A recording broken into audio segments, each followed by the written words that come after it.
What's good, everybody? What's good? It's your boy Doc Holiday. We back with another HBCU OverDrive live stream.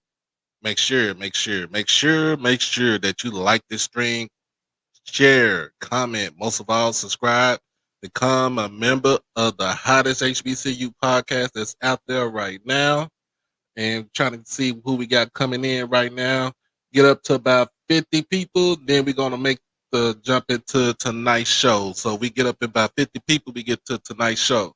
So um got a lot. Well, I don't know what to say, a lot to talk about, but we're gonna have some fun with tonight.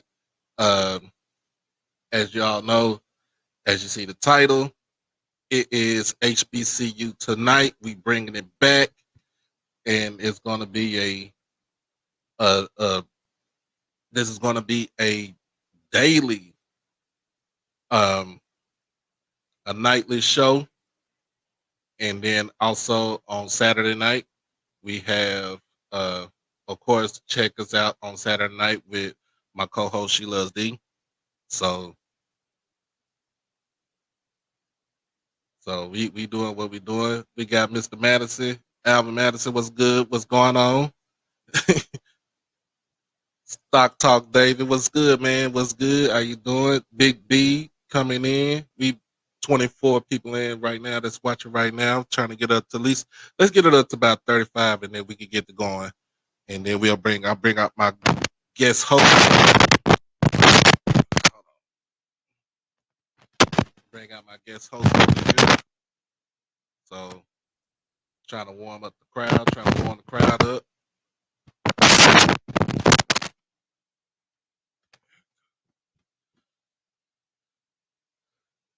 Got to short him. I don't know if I got to short him out mic, but let me know if I'm doing good. Let me know if I'm good.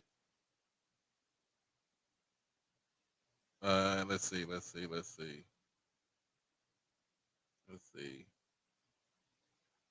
Well, I'm gonna go ahead and get it started, man. Let me go ahead and get it started, man. Um, You'll fill in when we get up there and we'll get up in there. So on tonight's, like I said, it's HBCU tonight. We bringing it back. It's gonna be a daily show, a nightly show. Um, During the weekend, Saturday is gonna be Saturday Night Live with Doctor She Loves D. Sunday, when football come around Sunday, it'll be Sunday Night Review, and then that's how we're gonna get. Uh, that's how we're gonna get um, the format to go. But other than that, see who we got. All right, thank you. So first of all, let me ask this question, y'all: is Morgan State on the rise? Um, Last season, we all know that this is Damon Wilson's first. That was Damon Wilson's first season coming over from Bowie State. Um, he kind of shocked some eyes, kind of surprised a lot of people coming in and doing the job that he did. But we want to ask a question. I'm asking the question: is Morgan State on the rise? And if my guy Russell was on here right now, because we talking MEAC football, my boy MEAC Mike, we talking MEAC football. I'm gonna bring my guy up here, man. He is the contributor HBCU Nightly on Twitter. He is a former player from Morgan State. Farrell Morgan, I'm welcome to y'all. Welcome to welcome him to HBCU Overdrive, Mr. Markham Banks. You. What's good, man? What's good, man? How you doing? I'm good. I'm trying to get it all going up in here, man. So, man, the big question is, like I asked, is Morgan State on the rise? I mean, without question. I mean, we've been so far low over the last almost 10 years that we had nowhere else to go but up. So, especially with, Damon Wilson's coming to Morgan, the program has done a complete 180 direction, 180 degree direction into the right direction. Um, and we're ahead of schedule. Honestly, we were a contender, and I call it year zero because honestly, we barely had an off season to even, know his fellow players. I mean, he's trying to teach them plays while also trying to learn their names. And Mm-hmm. and with that being said, you get to a 4-7 record, and if you really look behind that 4-7 record, there's two additional games that they should have won. One against Stony Brook, and the other against Towson. Yeah. They're on our schedule this year again. So get back. And then on top of that,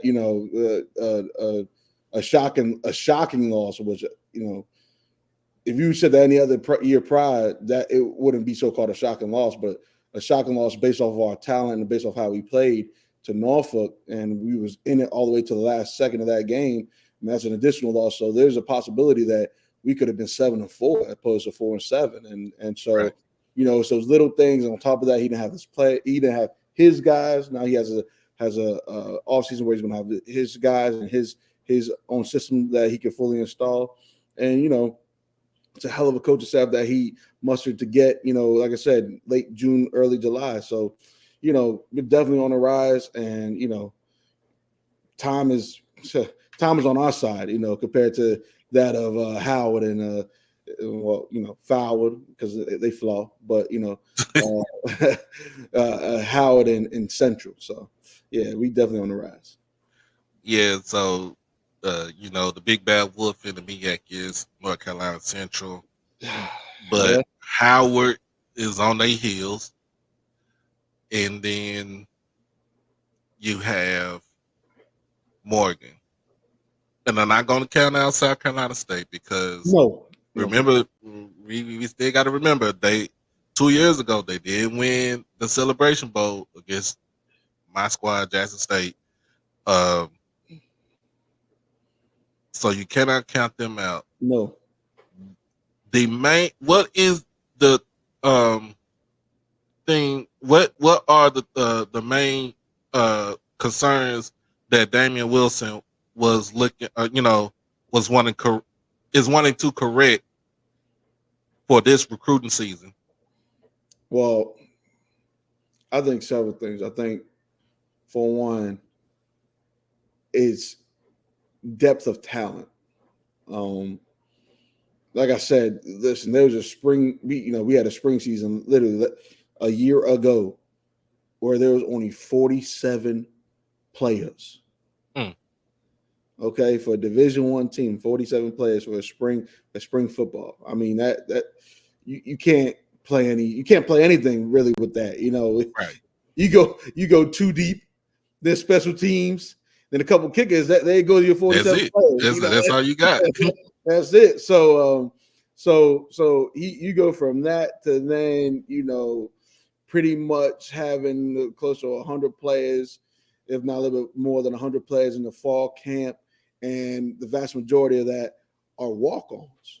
Right. And there's no knock on being a walk-on. You know what I'm saying? I came in as a prefer walk-on, but I was a walk-on nevertheless, and I worked my tail off, and I eventually became, what I'm saying, a steady guy and varsity letter man for all my tenure at Morgan. But um, you had that, and you didn't have, you're building continuity as you were trying to go along in the season. So, you know, like I said, I think one was just trying to get depth of talent, which we definitely thoroughly improved on. I mean, we signed to the degree of like 32 or 33 players, if I'm mistaken. Mm-hmm. A lot of them local. A lot of them have huge ties to either the WCAC, St. Francis, Yeah. MIAA schools, major public schools within the greater Baltimore region, and DC region at large. So we just try to secure the state of Maryland, if you will, and also poach into Virginia to a degree, and get several JUCOs that we got a kid who committed to us, a tight end from Fresno State, Hmm. tight end that nobody knows about yet, but he's a 6'6", 250 kid. You know what I mean? He's ready to go, and I think getting these types of players and the caliber of players is going to prove dividends over the course of this season. And another depth of talent. Some could say the added notion of if you have too many quarterbacks, you really have none. Um, we have 6 quarterbacks on our roster. Wow. Two who were on the team last year, who both got significant playing time, and a true freshman who's come in, who's a 3-star athlete. Was a WC, no, not WCAC, excuse me, a DC All Metro Region second team player. Hmm. You know, if those other two guys, don't get the job, he's going to get the job. So, I think for the most part, it's competition across the board, and competition breeds winners, and that's what Right. we're trying to get at here at Morgan State. Right.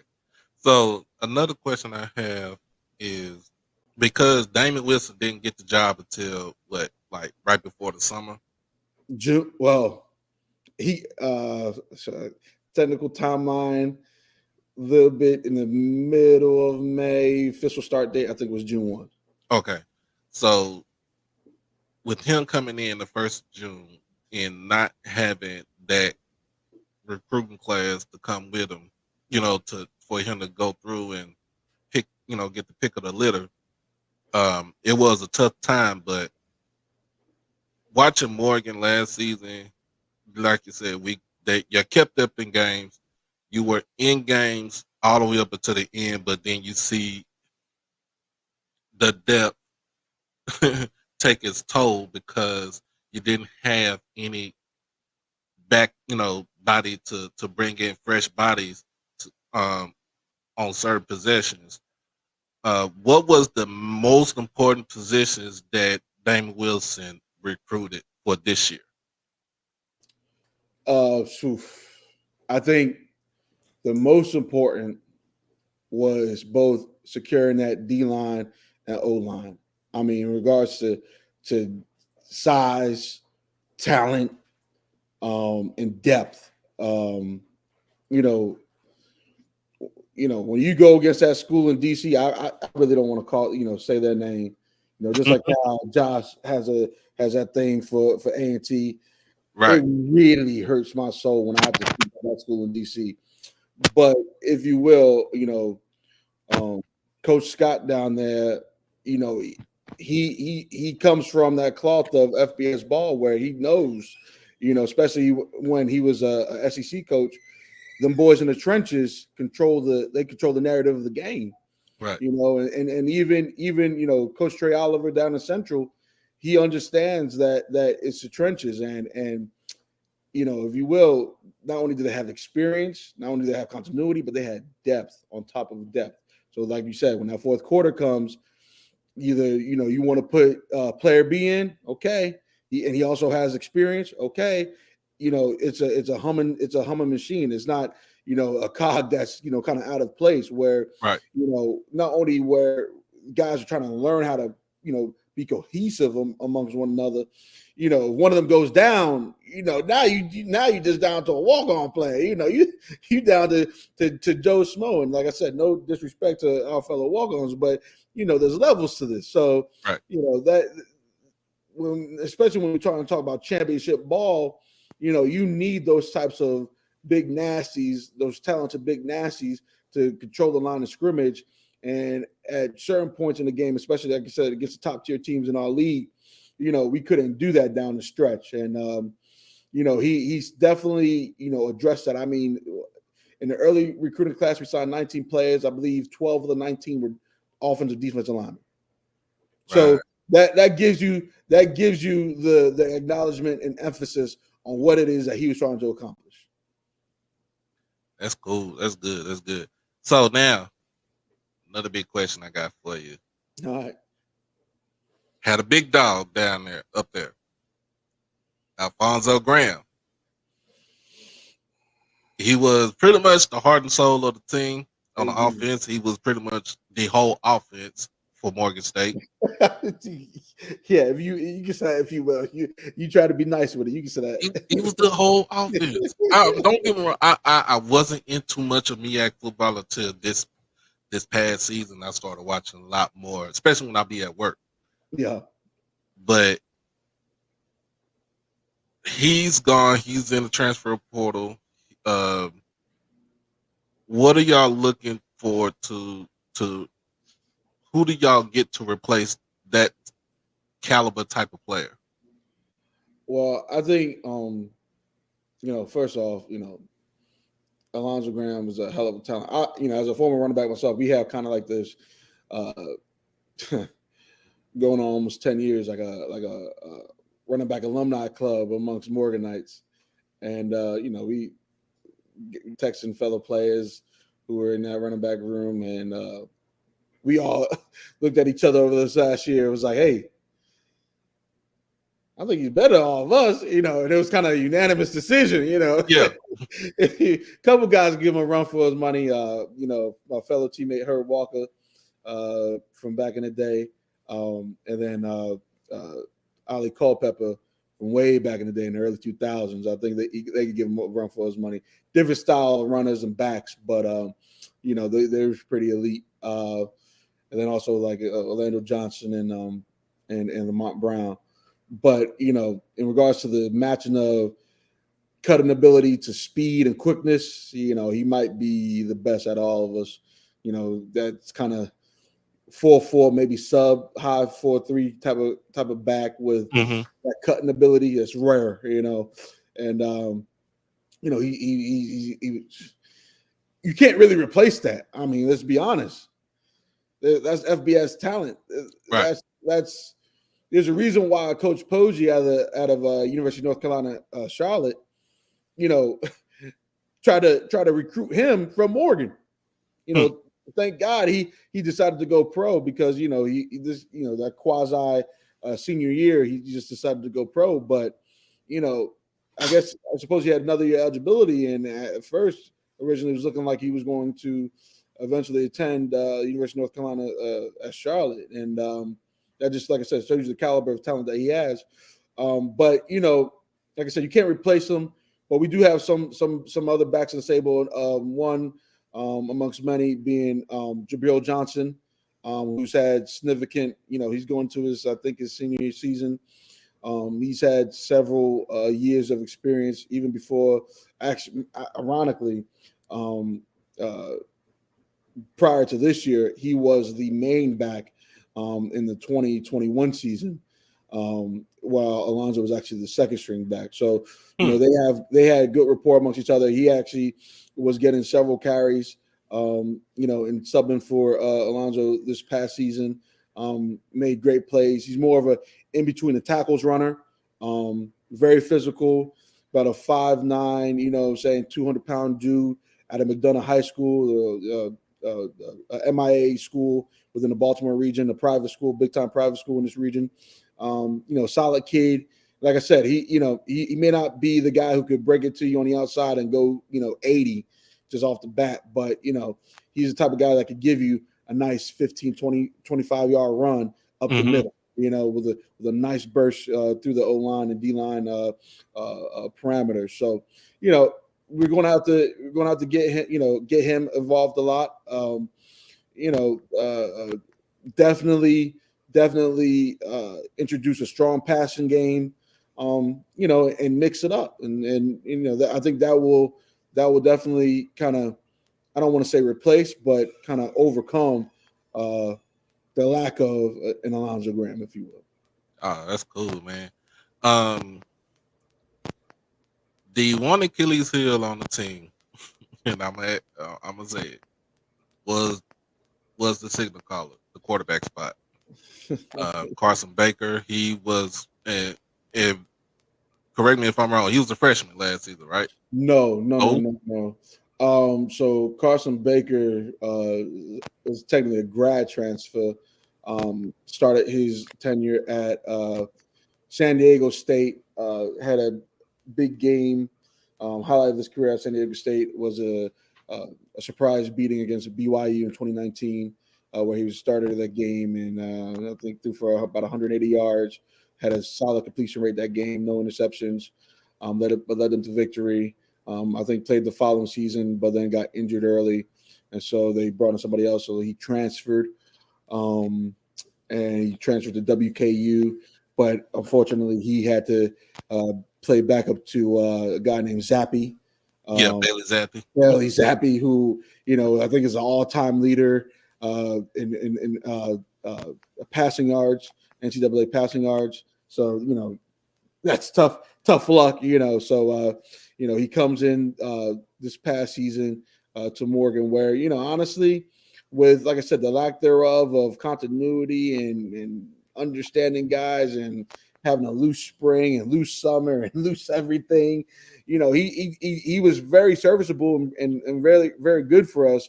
But he had gotten injured, I think, by the third game of the season, and it was kind of masking it all the way up until the Central game, and it was by that point where he was kind of really hobbled and really couldn't step into his throws.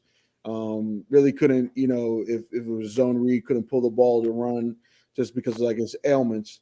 And that's when they had to put in the backup at that time, the true sophomore Deuce Taylor, and you Yeah, I know watched him. He was he Deuce it's, he has a live arm, if you will. I mean, yeah, that boy could sling it. He could definitely sling it.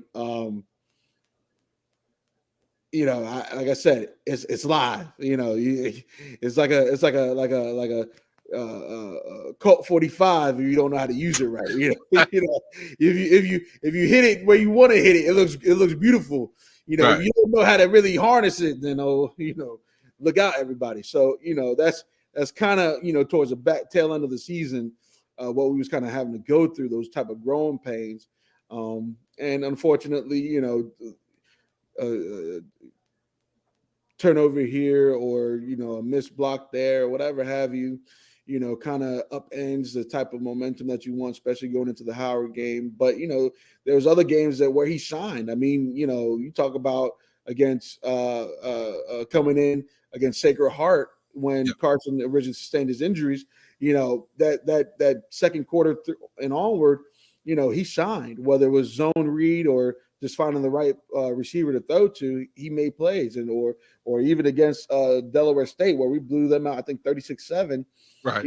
He was balling, and then against I guess the shock of the year, that everybody was shocked with, and us beating, or the way we beat down South Carolina State. Shout out to AD Yeah, Campbell, of course.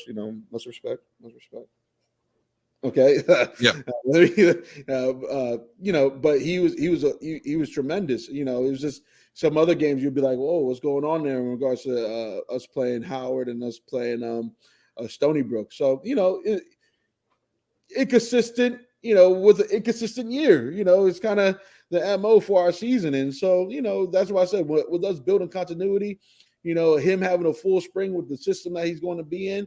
I feel confident with him or Carson at the helm, you mm, know, and even like I said, the young true freshman that we got there, he's an early enrollee from, if I'm mistaken, from I think either Fredericksburg or Woodbridge, Virginia, but he played his high school ball in Maryland. Taj Smith, like I said, to me, he's a super duper freshman because you talk if you're an early enrollee, three-star quarterback, choosing the hometown team, and hey, mm, you got to have some juice to you, as what the people say, that moxie. right, So the future's bright, and especially in regards to this year, the future's definitely bright. Where there's going to be a lot of continuity going forward with either Deuce or Carson at the helm. But we'll see how going into fall camp, who's QB1. right. So, man, we gonna get into it. I'm gonna get it. We gonna get into it because a lot of people, a lot of my viewers don't know. In fact, they go one of them. Miak Mike. Oh yeah, let's go, me at Mike. More you see, you got Oh what he yeah, got yeah, on there. yeah. The orange, the blue, Yeah. MSU, we all day with it. So, so for those that do not listen to, if you don't listen to us on Twitter, Wednesday nights at 9 o'clock. All right, you have to listen to the banter between my guy right here Oh, and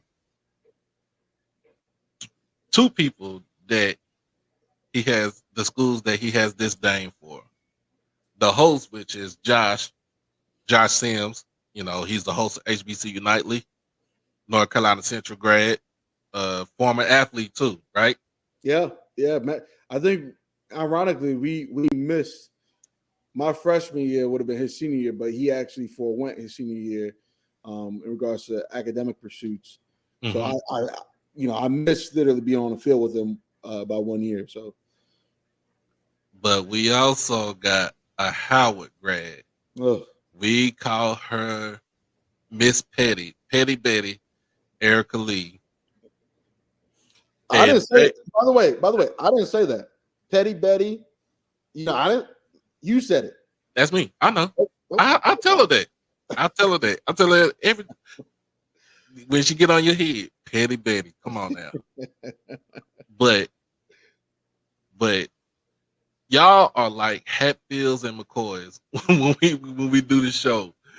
What is it that y'all the disdain, especially for Howard, man? It's like, okay, I'm gonna give it to you like political terms, right? It's like the middle class having to fight against the super rich. You know what I mean? It's like you a suburban Democrat having to fight against an ultra conservative.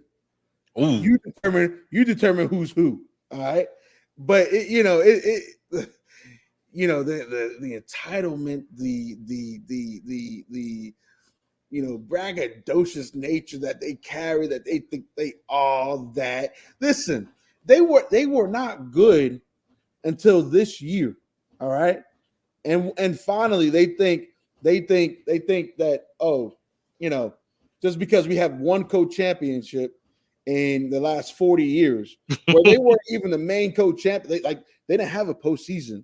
All right, they went Right. 5-6. Like, Right. I remember that. like I don't know. Like, listen, when I was a co-champion, y'all lucky I didn't have my ring on. But when I was a co-champion, we actually was in the most competitive time period for MEAC play, where you had 7 of 11 teams with winning records, and on top of that, we were the automatic qualifiers. Morgan State played in the postseason. Nobody else did. We did. Howard doesn't know how that. They don't know what that feels like. They're just guessing. You know what I'm saying? They all wishing. They all wishing. Like, it's like, them days where we was in bondage and we think about freedom. That's what they think about when it comes to the Celebration Bowl. Like, they can taste it, but they can sense it, but they really can't see it. So we've been there, done that. We actually were real postseason players. Maybe if they wish upon a star, saying sprinkle some fairy dust, maybe they might get there. But Man, you can't don't hate on us. You know what I'm saying? Just appreciate us. I put it like this, man. I know early last season, y'all ask me every time, who do you got against Howard? And after the first game, y'all, when they pretty much blew the MEAC SWAC challenge, I said, and I quote, I would never pick them to ever. That was, you said, you listened to that. It's archived. I was with you. It's archived on Twitter, on the spaces. I said I would never depend on Howard again. And then for some damn reason, fluke as hell, they proved my ass wrong. That was fluke as hell. Do it again. Do it again. Do like it. You know what? Because I'm just saying, like, watching that MEAC SWAC challenge, y'all. No, they didn't look like, because this is now when I'm saying for me, I'm watching it and I'm like, okay, I'm thinking they're gonna do something. D. Davis was like a Heisman Trophy winner against them boys. He looked terrible though. But that's my point. right? In the SWAC, he was atrocious, but he looked like a Heisman Trophy winner. You know what I'm saying? Against Howard. And I watched him when he was in high school, so here in Texas. So he was all world. I hope they get to fix that up. And hopefully, whenever they play their spring game, we're gonna talk about that too. Um, but I'm just saying, I'm like, okay, Howard's running the ball. They running the ball. Quentin Williams ain't doing too much. He ain't trying to lose the game. He's in it to, I feel like he's in it to win it. I Right. got my resident. It was two read throws, right? It was listen, I either gonna throw it high, or I'm gonna throw it low. What's going on, Mr. Ford? Hey, how's it going? We doing good. We talking about Morgan State. I've been listening. So it like just watching that game, it just irritated me. And I was like, you know what? And the other thing that didn't do no justice was the rain delay. It didn't do no justice because it kind of slowed down their momentum. Multiple like that too. But it also made Alabama State look stale too. So it's like, okay, y'all not doing anything. I'm switching over to this other game, which was I think that was the FAMU UNC game. So I'm flipping back and forth. Yeah, same night. Yep. Same night. I'm flipping back and forth. I'm like, you know what? Jerry Musso giving it to them boys in the first half. In the first half, and then they ran out of gas. Yeah, they ran out of gas. Yeah. They ran out of gas. Listen, when you don't have 30 players, what you? Yeah. Against a what? It was a coastal runner-ups. Yeah. This past season, yes, it was. And yeah, then they okay, listen, that's a hell of a fight. Losing 30 players. And got destroyed by Oregon in the bowl game. But that's a whole nother story right there. But it just the momentum was just off. Yeah. I watched when y'all played each other. Completely different looking team. It was a complete different team. Night and day. Like I'm thinking like even the way they like. Listen, there was a point where they was running all verts. Miss McDonald. Listen, he was going stupid. Listen, Matthew like I said again, this is the only. Well, no. The players, I got no issue with the players. Like, shout out to the players at that school in DC. You know what I'm saying? Jared Hunter's a real one. Matthew McDonald's a real one. All I got no issue against the players. They're all good folks. It's just the school and the cult, all that. He's the cult follower. Yeah. But yeah. Saying Aunt Denise's son, what I'm saying? Matty Ice. Look like Larry Fitz out there. You know what I mean? He was trying to get out Antoine Murray looking like, like the second coming of AJ Brown. Like, it was, come here, give me that. Oh yeah, like, and then on top of that, Quentin Williams for short, everybody. Like, it, everybody was at his disposal. Every play was opened up. There was no one read, two read. No. It was full progression, and we didn't have an answer for it. Mm. And then, like I said, with the O line, that's a hell of an O line. I mean, it's honestly. Mm-hmm. Josh ain't gonna like to hear this one. They probably have the best O line in the conference. We talking about Howard? That school in DC, yes. Better than the O line down at 1801 Fayetteville Street in Durham. Yes. Wow. I think Superman, who's behind the helm down there, kind of masks some of their deficiencies in regards to how he can run the football, and just how with Mookie Kaya running the ball as well, and that running back team that they had down there, that they can hide some of the deficiencies within that O line. But in regards to cohesion, moving to the second level, keeping the pocket clean. Even if you watch that game between Howard and see, you got me saying that name, the school in DC and Central, Mm-hmm. it was really more so, early interceptions, right? Yeah. That was killing them. It wasn't like pressure into the backfield, and now it's a sack after sack after sack after sack. I mean, there was a couple. That's because they was really pressing after that. You get limited into playbook and stuff like that, and you get pressurized moments. But in regards to inflicting momentum killers, it was more so downfield plays that was adverse to the school in DC's flow, and how that O-line played in regards to in the second half. It was a beautiful thing to watch. I mean, they was able to do both, run the ball and stop the pass rush. Mr. Ford, you got any questions for my guy right here? Well, let me just say this about Morgan.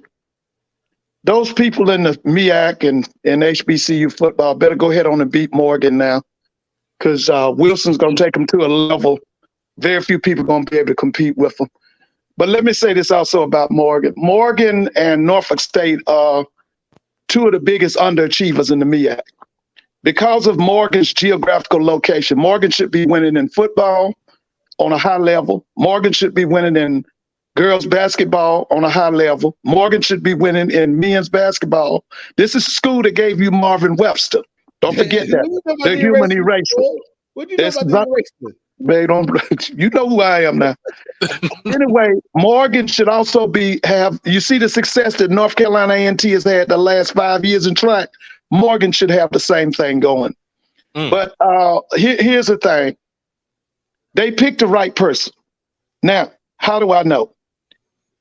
Damon Wilson brought his Bowie State team to South Georgia 2 times. We saw them. They came down and played Valdosta State. Now, I'm going to be honest with you. Valdosta State plays Division II. That's an FCS program. Yeah. It's a big time. It would be a big time FCS program. They got like 16,000 students, but they'd rather be the big fish in the little pond, something we don't know nothing about. But I'm just telling you, Morgan has geographical advantages. Let me tell you the number one advantage they got. Morgan can recruit out of Maryland, Virginia, North Carolina, South Carolina, Georgia, and even Florida. The other thing that a lot of people forget about Morgan can recruit Pennsylvania, Ohio, and New Jersey. Man. That's why I'm telling you now, they're one of the biggest underachievers along with Norfolk State. But I think this is going to be safe. Now, Doc, you know how I am. One of the first things I always do is I got to study your history. Yep. Morgan State's football history is one of the greatest and most storied football history in all of HBCU sports. Go back to Coach Hurst. Go back to Coach Banks. Let me give you an example. In 1968, Morgan State played Grambling at Yankee Stadium. Yes, sir. 35 of those players in that game went to the NFL. My thing is this: if you did it then, you can do it now. Talk about it. So I'm all I tell everybody is you better beat Coach Wilson now. You better beat him now. Because baby, let me tell you something. When he get it going, it's gonna be hard. Because I'm gonna tell you how he's gonna try. He's gonna try to take over that Celebration Bowl. You'll see. Y'all gonna see. Mr. Ford, I might have to get you some Morgan gear the way you was preaching. Oh, brother. man, listen, man. You got to remember, Morgan gave you Leroy Kelly, Cleveland Browns. Morgan gave you Willie Lanier, who was one of the first black middle linebackers in the NFL, and was a champion. Both of them, I think, are Hall of Fame. Morgan sent into the league one of the first tight ends that had sprinter speed. His name was Raymond Chester, went to the Oakland Raiders. Yes, sir. Yeah. So I'm telling you, if Morgan has a story. Now, one of the things Morgan used to do, you had 2 schools in Maryland that were HBCU giants. The other one doesn't even have football anymore. They don't. No, they That's don't. Maryland Eastern Shore. That's Yep. Art Shell School. Yep. That's Johnny Sample School. Yep. Okay. Now, what they would do, whoever won the championship would go and face the Florida A&M Rattlers in the Orange Blossom Classic. That's Jake Gaither and them Bob Hayes teams, Willie Gallimore, Bobby Frazier, all that crew. That was like the Black College Super Bowl. Morgan was always in it, or either at that time it was called Maryland State. Maryland State. Now yeah. we now call it Maryland Eastern Shore. Yes, Right. Yeah. He preach it. Listen, Mr. Ford he know his football. Man, I don't know about what the guy named Spence. What's the guy named? What's his name that always got something to say what's his name? Spence. Yeah, he always got something to tell me. Oh man, but so we're gonna look at the schedule, man. So I'm looking at your schedule. It's a nice, tough little schedule you got right here. Mm-hmm. So you start your season out September the 2nd. You're in Richmond, Virginia, playing against. We haven't played Richmond until since 2014. First round of the FCS playoffs, we lost 41-20. But listen, I was on that team. I was on that game. It was they knew how to win because they was there, prior, and we got a little shook in the first quarter, and that was that. But yeah, this is going to be a true test right here. This is going to get us. We're going to see how serious we are, against one of the top programs in the CAA. Then you're on the road. You play your FBS team in Akron. So they went 1-11 last year. I think. Not saying that they're not going to be, terrible this year. They could definitely, kind of bounce back. But I looked at the last 3 seasons, and they've had a rough going as of late. And there's any better of a time to try to snag one of those FBS victories, it's now against Akron. Okay. Third game of the season, you at home. Basically, this is crosstown. This is Battle of Baltimore. Yeah, this is Battle about. It's 5 miles between Morgan State's campus and Towson's campus. We never had to party at Towson. The kids at Towson always came to us to party. Yet they didn't want to claim us, but that's neither here nor there. We all know why. We need our get back. Okay. We was up with 6 minutes remaining in that game last season, even when we had no business being in that game. But we looked like the better team for the majority of that game. And like I said, because of continuity purposes and not knowing how to win that early in our in the season, we gave that one up. So we need that get back. We haven't beaten them since 2009. And there's a portion of that where they didn't want to play us. That's another story for another day. But since then, they've won the last 4 or 5 times. So we need our get back against them. Okay. So the next game you got is against UAlbany. So we played them 2 years ago, and I believe that was a fairly close game under the Tyrone Wheatley era, which was another dark era. I was going to ask you about that in a few. Oh yeah, I got something for you on that one. It was somewhat relatively competitive. I think that was Albany's either first or second year in the CAA, but now they got to come down to Baltimore, and we're not the Bad News Bears anymore. So good luck to them. Then y'all have the. I like this though with the MEAC and the Ivy League playing each other. Y'all got a game against Yale in Connecticut. Yeah, it'd be our second game in the history between the two schools. Last time we played them was 1984. We were supposed to win that game. I don't know what happened. The score says that we lost 41-0. I wasn't born yet, so to me, it don't count, But in social media era, we have a chance to rectify that loss from over 40 years ago. And then the next 2 games, you're at home. You got one against Stony Brook. That's Long Island, right? Yeah. There's another CAA team out of Long Island. I believe they finished second to last year, only in front of Hampton. And then you get your lick back against those Eagles from North Carolina Central. They got to come up to B-more, baby. That's going to be that.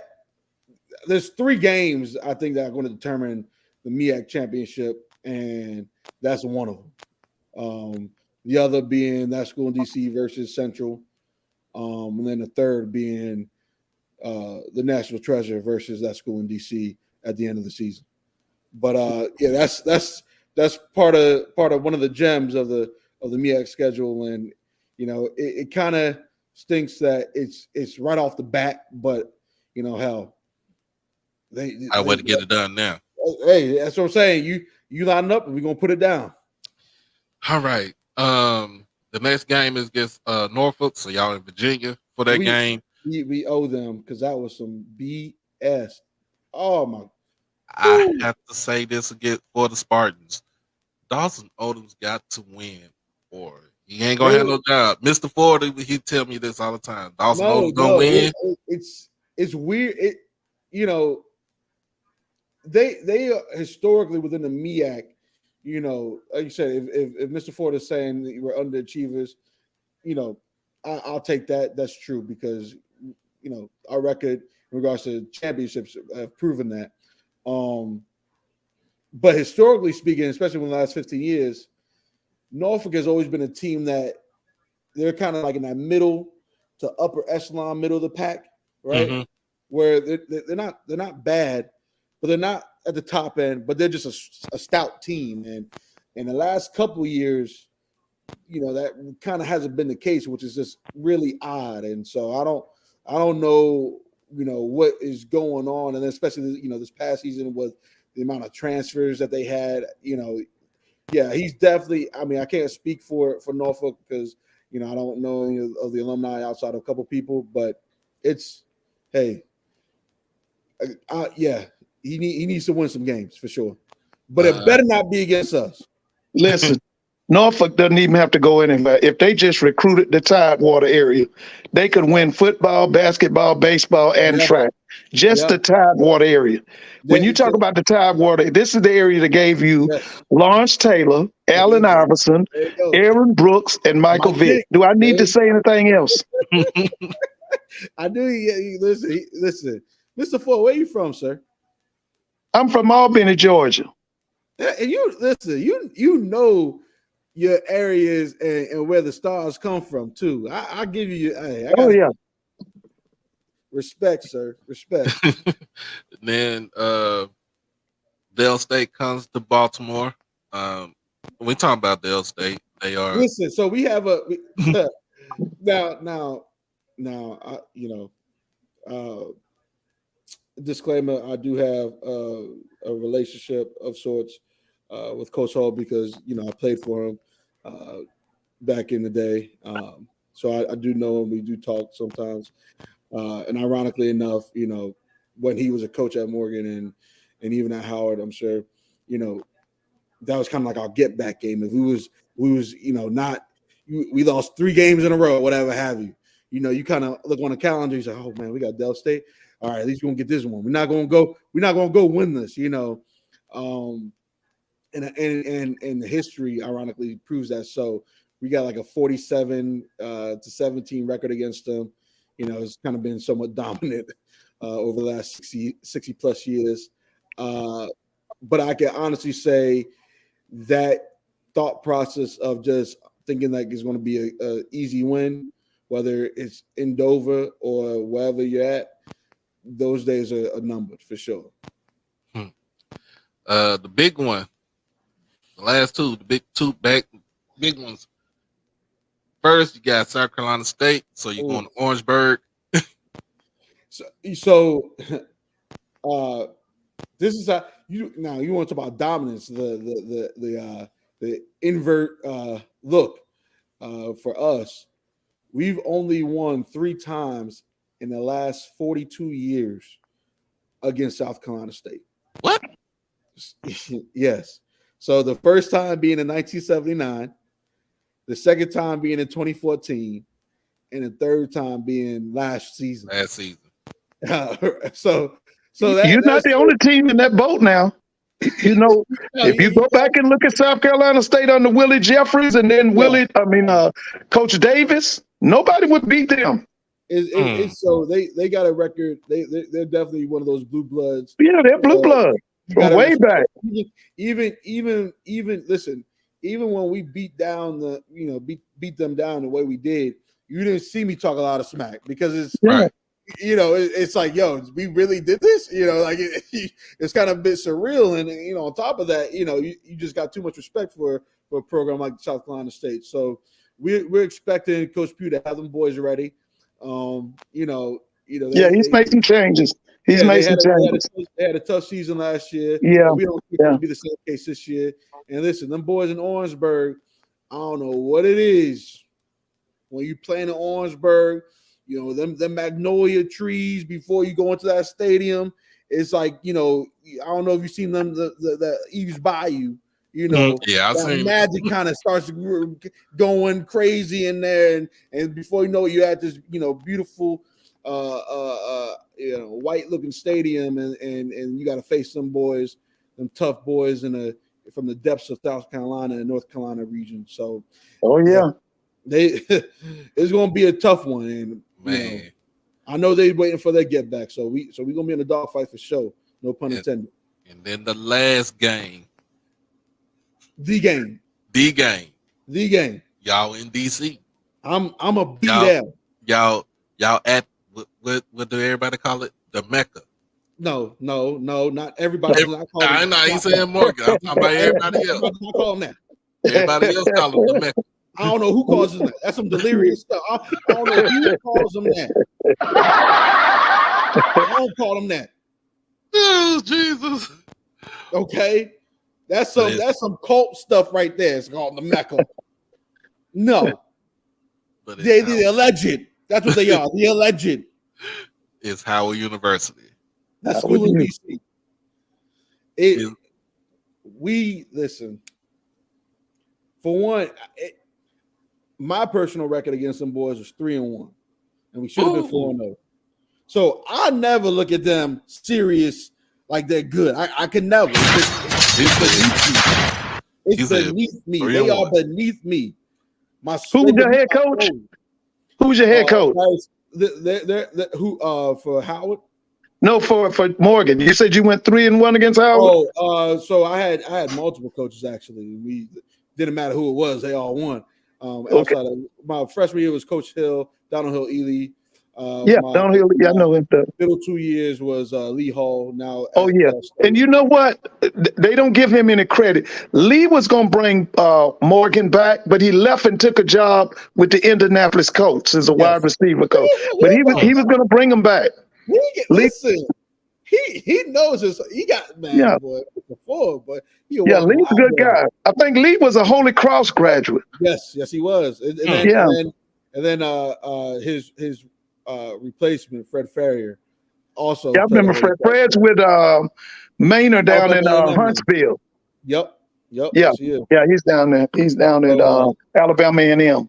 Yes, sir. So under the Hall and Ferry regimes, we won 3 years in a row, and like I said, we off of some BS up in Green my freshman year, we lost when we should have never lost. Matter of fact, that actually put us out of contention for the championship that year. With now I think quarterbacks coach Greg McGee was their quarterback. He was super. I was so mad with them about Greg. I thought he should have made the NFL. Mr. Ford, you can just say he was good. You don't got to hype him up right now. He's a Pittsburgh kid. He was supposed to go to Pitt. The coach got fired. That's how Howard got him. Yeah, he was. Man, he was the truth. He was left-handed, about 6'3", 6'4". He was the truth. And he was about 6'3", 6'4", about 205, 210. Yeah, he should have made the NFL. They did. He played under Flea, who just left Jackson State, is with Dion at Colorado. Yeah. That was his coach. They didn't do nothing for him. Yeah. So it was a hell of a game. There's highlights of that game years ago. Yeah. That was like the most signature win, okay, up until last season. That was their most signature win. All right, they don't want to talk about that, but it is what it is. Last several seasons, like I said, when they had Coach Hall as an OC, they did tear us apart. I'm not gonna lie, it's been sad to watch, but thank God he's not there no more. And now Lindsey Lamar, I'm from Tampa, Florida. He's also a Tampa native and hell of a football player, high school and college, and even in pros. I think that Coach Hall gonna do well at Delaware State. Yeah, Coach Hall will definitely do well. Yeah, I think he'll do well. They're going to be a dark horse team to play against within the MEAC. But now, like I said, it's Lindsey Lamar's turn to see what they got. With in Quentin Williams' final year. So, we got our work cut out for us, and I just Lord knows. So, man, I'm gonna get this question coming to you. What was it about the Tyrone Wheatley era that put Morgan State, took them backwards instead of moving them forward? What was about his coaching tenure that kind of left a sour taste in a lot of Baltimore? I think it's several things. So one, I think if we actually going to the beginning of that, it's the departure of Coach Jones for whatever internal reasons had to be let go, and that kind of put us behind an 8 ball, which was going into the 2018 season, I think, if my memory serves me correct. But it was after National Signing Day, right? And so it was just a whole bunch of records. So that means Coach Wheatley comes in, didn't have his guys that he could bring in, and then on top of that, because he's a Big Ten, a legend. Right. He played in the '90s. Also had a solid career in the NFL. He played in an era where it was I formation. Smash mouth football, Right. and that's listen. Not a lot of teams run that anymore. Right. And teams who do, some teams are very successful, but that also means you have to have a certain type of bodies to run that system. And truth be told, we just weren't able to get those type of guys, right? I mean, at the time, you're talking about, we were 3 or 4 years removed of having multiple losing seasons. So you're trying to fight not only, of course, the Flagstaff School in Maryland, but then you're also having to fight against the crosstown pseudo rival in Towson for players. And you're not getting those types of caliber players. And he's also, he didn't believe in recruiting locally as well, which was one thing, let alone you're trying to get guys from the Midwest who, let's face it, probably more so along the lines of D2 type of talent. And there's no knock on D2 players. I'm not knocking them. I'm just saying in the sense of, what the scheme that you want and the type of level of talent that we have, the caliber of talent that we have in the MEAC, it just wasn't jiving. And then let alone the type of play calling, in certain points of the game when, it's clearly a 3rd and 10 or whatever, 2nd and 10, and it's an obvious passing situation that should be a passing situation, you would think. He's still going to try to run, ISO dive. It's like, come on, man, what are we doing? So, between that and then also additional things of just having this prima donna mindset, he just wasn't cut out. You come to HBCU, and I'm not, trying to say, that it's okay that we do more with less, because, let's face it, no school should have to, but, that unfortunately is our current state. And because of the tenure and pedigree of which he comes from, the background of which he comes from, he wasn't used to that. And so, he just couldn't handle the smoke for the youthful vernacular, if you will. Right. So, running. And then how he departed was ultimately, I mean, listen, it was so crazy. Nobody knew that he departed until it was a Saturday morning. And matter of fact, it was in the midst of the Senior Bowl.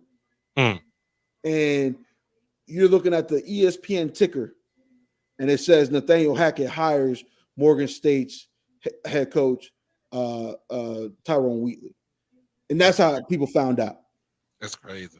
And then the thing, Hackett ain't even there with the Denver Yeah. Broncos anymore. So that's even more crazy.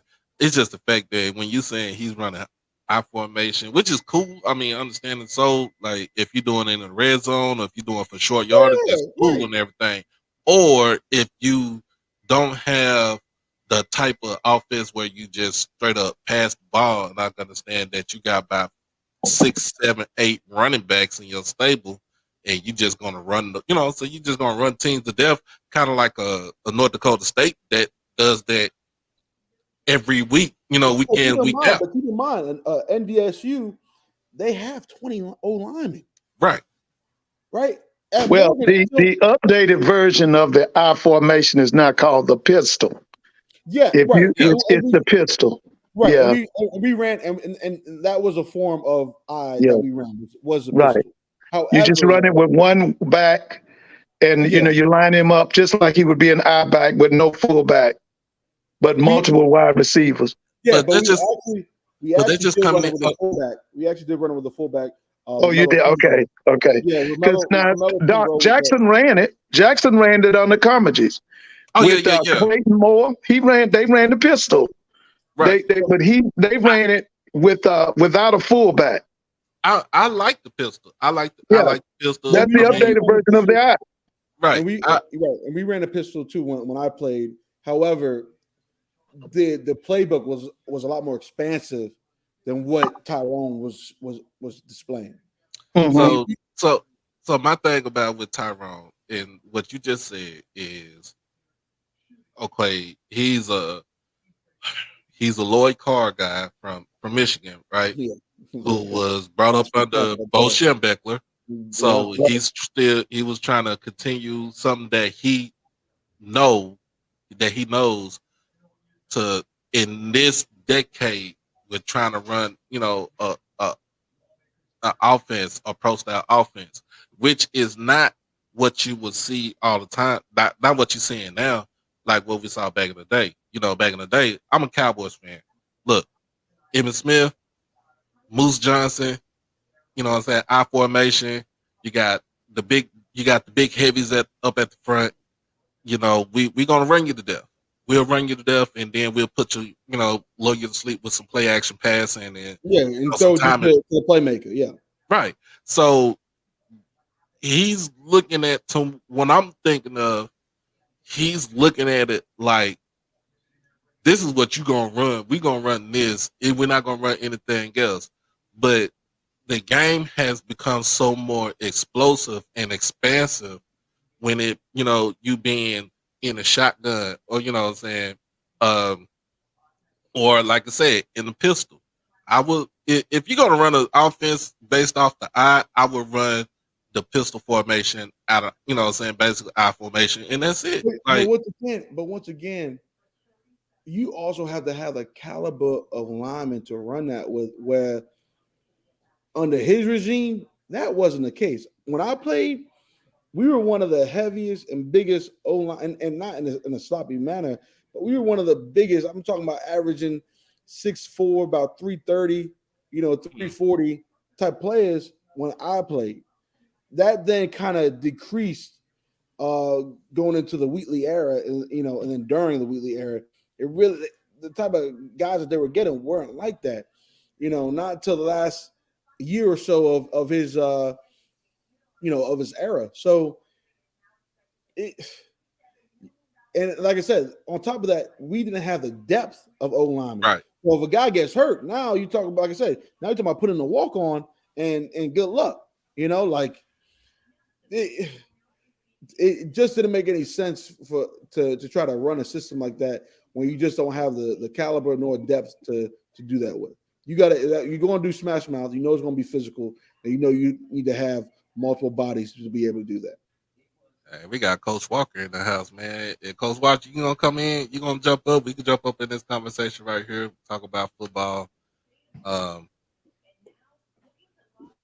I got another question. Me and Mr. Ford, we talk about this all the time. And when we talk about the MEAC, we're we talk about what schools would you possibly go get to come and join the MEAC? And Doc, you must be reading my mind. I had a conversation with somebody about that today. was it? A Florida A&M graduate I talked to today, we talked about expansion in the MEAC and the SWAC. I said, you must be reading my mind. So we talk about, I want to hear this because I got to tell you what this guy told me today. We talk about, but me and Mr. Ford, we talk about this all the time, and we always talk. We talk about the leadership that y'all had, where you had Dr. Dennis Thomas, and then you switched over to Dr. to Sonia Seals. Yeah. What do you? Who do you think should come into the MEAC to expand the MEAC? Give me at least 3 schools you think should come into the MEAC. Well, according to Commissioner Stills, expansion. Oh no, we're the selective 6. We don't need any expansion. Let me stop there. Shout out to the commissioner.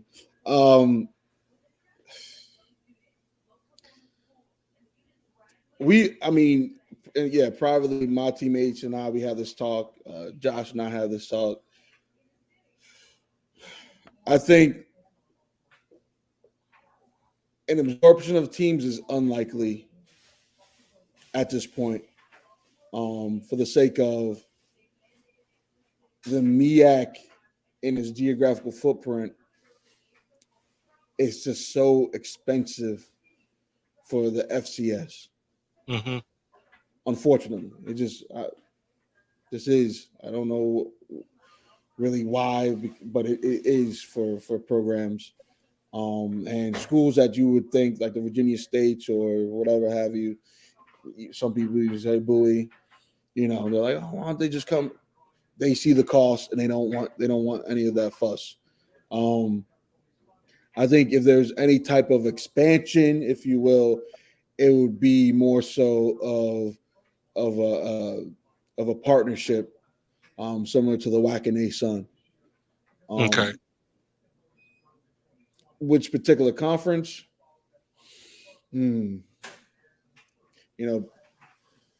Possibly the Big South. That way, I think you'd have a 13-team league. I think the Big South got a partnership with the OVC. Yeah, that's right. They do. We do have the partnership with OVC, so I stand corrected. My apologies. Really, yeah, you could do the you can't do the NEC. They got, I think at this point they have 8 teams. So now 8 and 6, that's 14-team league. You could kind of break it up into a Northern Division, Southern Division, with maybe you got to play 2 Northern schools on each side or whatever have you. 8 conference games, if you will. The NECs are probably a viable option. It gives you an automatic qualifier. The problem is now in regards to the Celebration Bowl, if I was an NEC and I'm saying, hey, we're in a conference with the MEAC, why can't we play in the Celebration Bowl? Right? And then now it's going to get, from a political standpoint and business standpoint, it's going to get real murky right there, trying to say, no, you can't be in it. Another conference. What's another conference? I think they probably would be a bit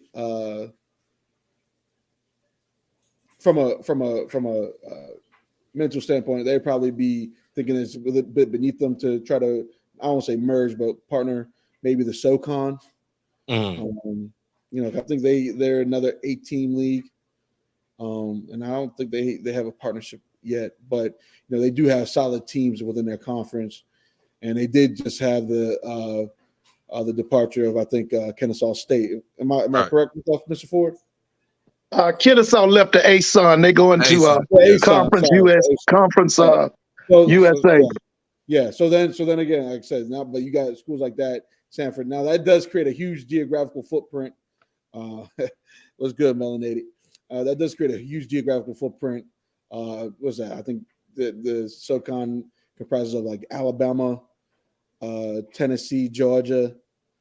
Am I missing any other state within the SoCon? You said Florida, right? Did I say no? I didn't say Florida. Is any Florida. is it Yeah, they got some schools down in Florida. okay? So I mean, then then you're going back to like the old MEAC geographic footprint. So Mm. I think probably the best bet would be the NEC, but then there's such a from a from a I don't want to say cultural because it's not cultural. It's almost like a economics. No, maybe not economic. I don't know how to. Mr. Ford, try to help me with the right word here. But like, you know, within the MEAC, you're getting programs where even on a bad day, you're average somewhere between 5 to 8,000 fans at a home game. Where within the NEC, you might be happy to get 2,000 fans, right? Mm. Yeah, Um, yeah. and I don't know if that's economic impact. I don't know what type of word that is. Sorry, it's eluding me right now. But escaping me right now. But I just think you're also having a conference where almost a half, like I think 40% of the schools now are former D2 programs. Right.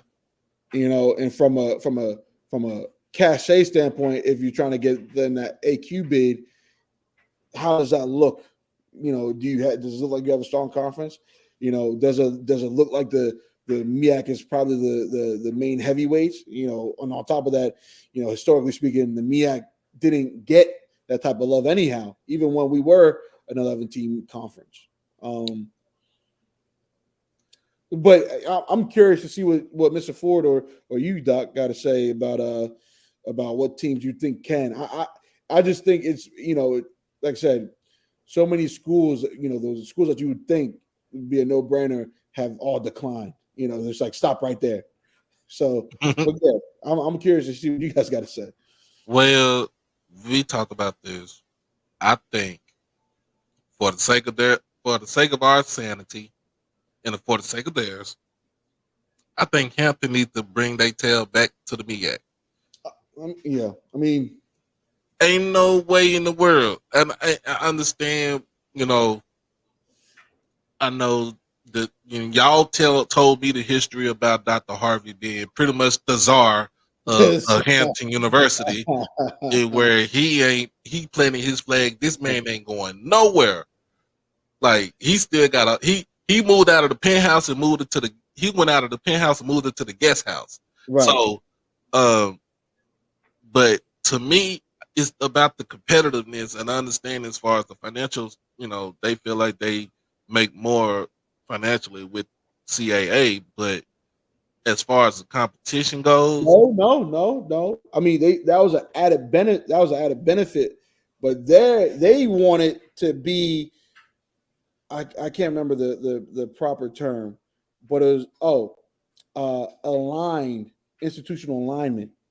hmm, That's what they wanted. They wanted the likes of saying, "Hey, we're rubbing shoulders with that of William and Mary and University of Richmond." ah, so basically they saying they try to keep up with the Joneses. There you Right. go. There you go. He tried to get in the Patriot League. They rejected him, and then he's tried for years to get into the CAA. I think he needs to just bring himself back to the MEAC. Like, and the only reason why I say that is because it's more viable for them. And understand me, so you play the Richmonds, the Rhode Islands, the New Hampshires, the Delawares, Villanova, the Villanovas. But Villanova, if you got it, Delaware. or William and Mary's, but if you're gonna get your head beat in every damn weekend So for football, just call it a day. Just move back. Just come on back home. so the it's called, I think, the Pirate Boot podcast team was actually on the Golden Boot. Mm-hmm. Ironic, a lot of boots going on. Um, uh, they were on the Golden Boots podcast, and the Golden Boot Club was asking the Hamptonians about like what's going on here, and they they discussed how they think the MEAC is beneath them. Essentially, I'm paraphrasing here because it's just a lot. But Jay Blue, your words, not mine, brother. But I don't disagree. But essentially, they they said that Dr.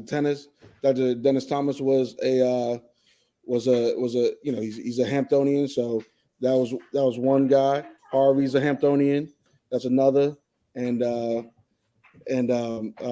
now Sandra Steele's also a former Hamptonite. So it's like, or Hamptonian, excuse me, because they kind of like to be correct, but they believe that their system or their mentality has already been embedded into the MEAC. Therefore, they don't need to be in the MEAC, which is even more wild. It's the fact that you think of what's been going on within the MEAC since then. That's crazy to me. I like this one right here. He said the MEAC Mike said he'd like to see Tuskegee and Morehouse in the MEAC. I mean, you got Alabama, and then you get Alabama, Georgia, the South Carolina, so you can have a 3 team. That'd be 3 teams in the Deep South. If you count South Carolina as a Deep South, I know we don't really count that as a Deep South, but then you'd have kind of Central, kind of straggling up by themselves, geographically speaking. Same with Central and North will kind of be close to each other. And then you got the 3 schools up north. Hey, that does those names. I mean, those are heavy hitters within the HBCU world, no doubt about it. Yeah. I know I've heard stories about the AD of Tuskegee saying he wants Tuskegee to go D1. Yeah, that's true. Yeah, that's true. Hey, if they can afford it, Tuskegee, it's a hell of an institution. I'm not without a doubt. Not opposed to that. But they got to upgrade the facilities. That football field is a mess. Oh well, they upgraded it though. They did it. They did it this season, I believe. Right? Yeah, they upgraded. Did they put in lights? Did they put in lights yet? They got to put in lights. That should be required. And then I just Morehouse, MEAC, Mike. I believe would be kind of tough because I just don't believe Morehouse puts a true. That's a commitment to athletics. They don't care. Right. That's not what they're about. Right. So I don't, ironically, that sounds like the school in DC until this year, all of a sudden. But I just, if you're not committed now, you're a D2 program. I don't see how you're not going to flip the switch and find that type of mentality going into D1 or just trying to be relevant, which then you're putting your school at a deficit, financially speaking, to just be like Hampton and try to be relevant. That'd be backwards to me. Coach Walker said that there's gonna be lights at the stadium for Tuskegee. Then we can talk business. But no, see, I mean, that's a hell of a brand, and like, it adds to the cachet of the MEAC. And then we, to say we got a school in the SWAC's house, like we got a school in the SWAC's backyard. That, hey, we could brag that. We could put that over y'all, dangle that over your head, just like we do the Celebration Bowls. Come on. I was talking to a guy from FAMU today, and he gave 4, and he said it's an imperative that the MEAC goes after those institutions. One of them I severely questioned. He said the MEAC has to go after Bowie State, Virginia State, Winston-Salem State, and they need to go after Benedict College. Now, my question to him about Benedict College, are they winning because of Chennisberry, or are they winning because they have a commitment to athletics? Now, if you winning just because of Chennisberry is getting ready to leave. Chennisberry is going to be up if Odom doesn't do what he's supposed to do. He's going to be up for that Norfolk job. And if Coach Pugh doesn't do what he's supposed to do, they're going to force him out this year. And Chennis is going to be up for that job. So that's what he said. Now, I'm gonna be honest with y'all. I take it a little farther. And Doc, you've heard me say this 100 times. Yeah.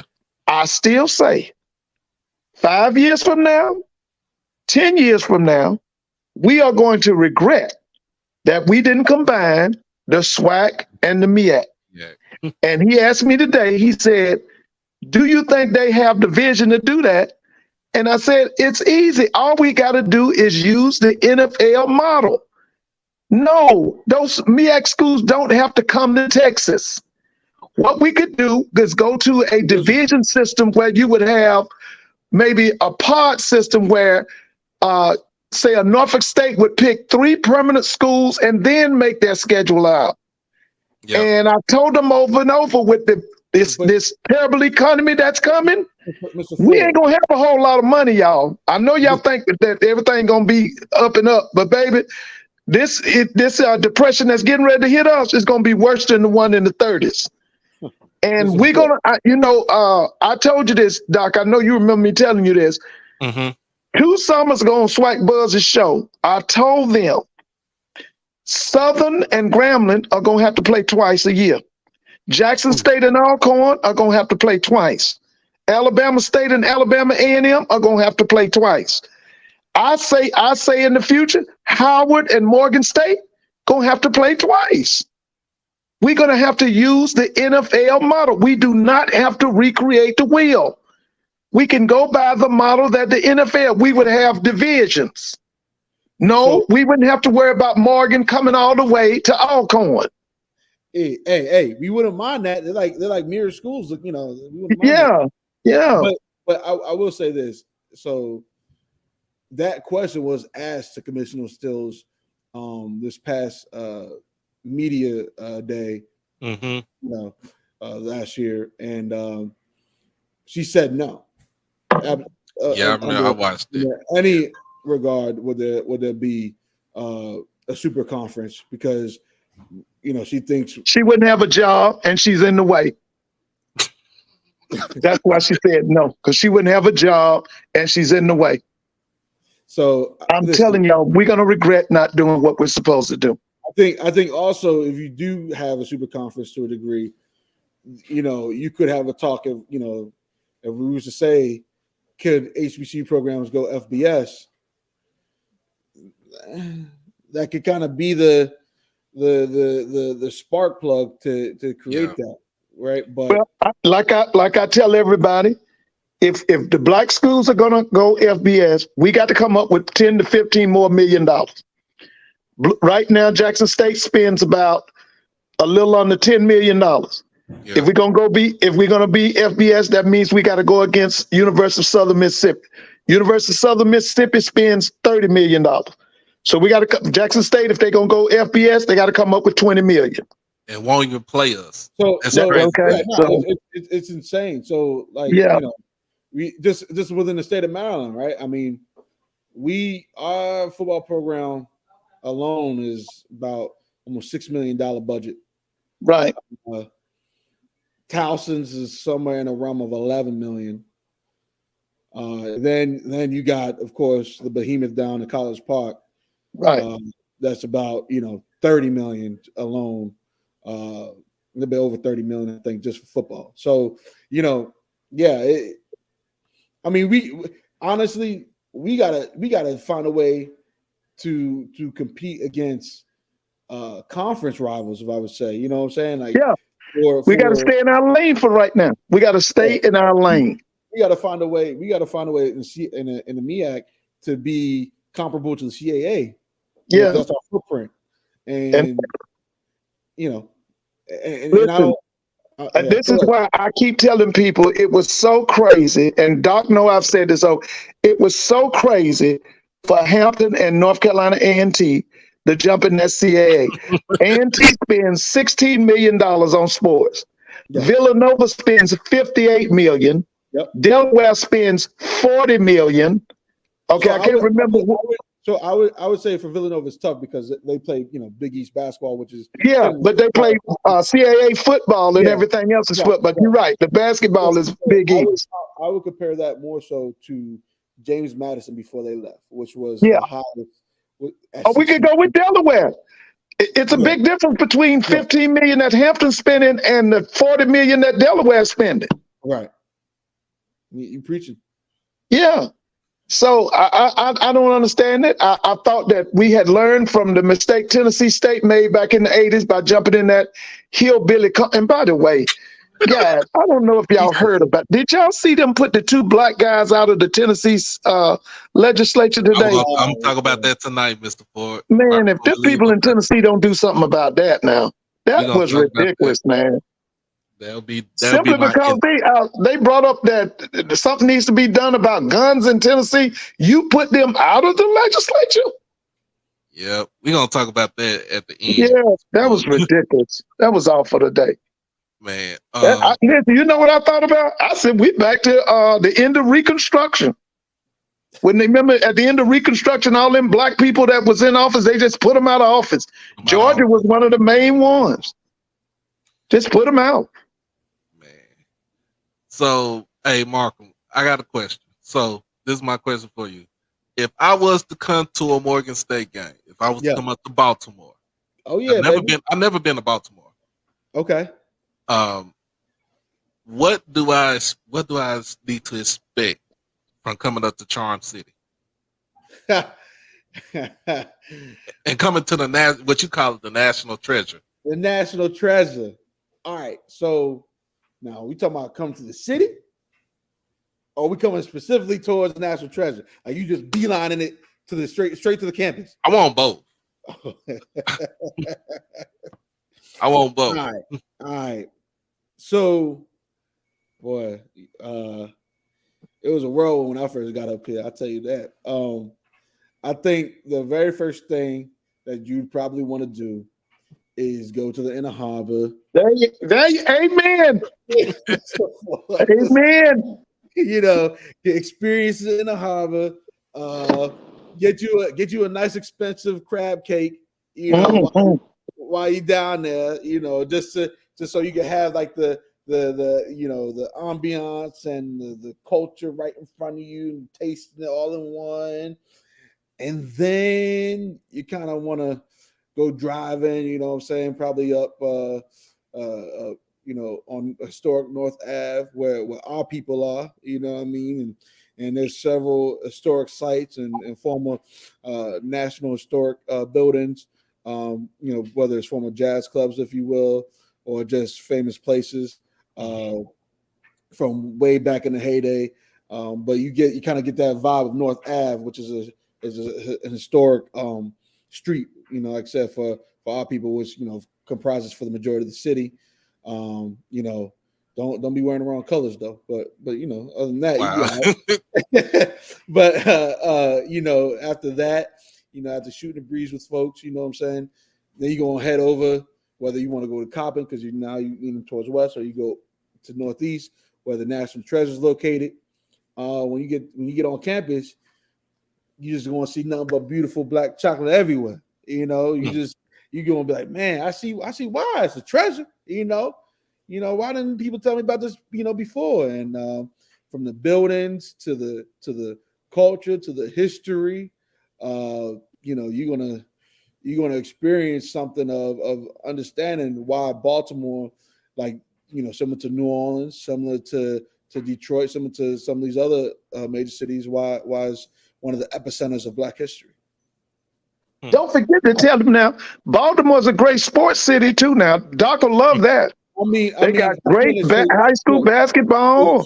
So now, if you're talking about local, now you're talking about local sports outside of college, speaking. Yeah, you could actually stay downtown. You could stay down off of Russell Street, whether you want to catch a Ravens game or an O's game for a relatively cheap price. You could also go to any. I mean, you're talking about high school basketball up here. Lord have mercy. It's telling you, it's ridiculous. It's the amount of talent is unbelievable. Whether it's the private league or the public school league, they're just on. So and then like, you know, even if you're not familiar and you want to experience something completely new, then you could definitely catch some lacrosse teams. There's I like lacrosse. There's a lot of majority Black lacrosse high schools in the area, and you'll be proud to see our boys play it. So you got a plethora of activities that you can do, multitude of places where you can eat, and a lot of places where you can dance at. Because they love to do that too. As a Georgetown fan, I've told people this last week or two, the first thing Ed Cooley's got to do, he's got to go and top Baltimore and them high school kids. See, the greatest heights that Georgetown has had was when that program was basically had all them boys from Baltimore. That's Reggie Williams, David Wingate, and them. Yeah, it's That's when they won the Dunbar. national championship. Yeah, Dunbar, the right. Dunbar And so boys, what yeah. Cooley's got to do, Cooley has to go into Baltimore and top those Baltimore high schools. Like you say, like the Calvert Hall, the private schools. Wait, we're talking about Mr. Ford. Hold on now. What do you know about Calvert Hall from Albany? What do you know about? I'm a Georgetown fan. Listen, Oh my goodness. I listen. At one time when John Thompson was the coach, I lived and breathed Joe. I told Doc before, the reason I hate Michael Jordan to this day is he beat my '82 Georgetown team in that national championship. I haven't forgotten that yet. And that's why I can't. First on here, man. You know about Calvert Hall. Yeah, but listen, if Cooley goes in and tie up that Baltimore high schools, the private, and let me tell you something, Georgetown will be back in 2 years, maybe one. Yeah. Man. So we got some spring games to get into for this week. I know Clark Atlanta had their spring game today, this afternoon. Oh, they did? I wish I'd known that. I went over there. Yeah, they had their spring game this afternoon. Now you got the other ones that have a spring game this weekend. One is let's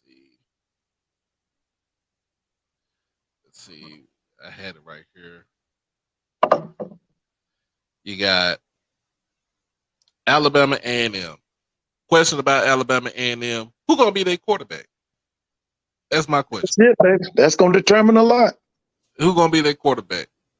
I don't care about it. I don't care about anything. I got a better question. What's that? You talking about who's going to be their quarterback? My question is, do we trust Connor Maynard? Oh, I do. I do. But one thing about his program, he has to have the big time quarterback. If he doesn't have the big time quarterback, his system, he has to have a kid who is a pro prospect at quarterback. So if he doesn't have that, his system doesn't flourish. His system? But wait, is that his system or is that the kid? Is that the talent? No, he has a system that comes from the NFL. You have to be able to make all of the throw. I wouldn't call it a West Coast offense, but it's a vertical offense. I'm trying to think who would it remind me of? A lot of formations.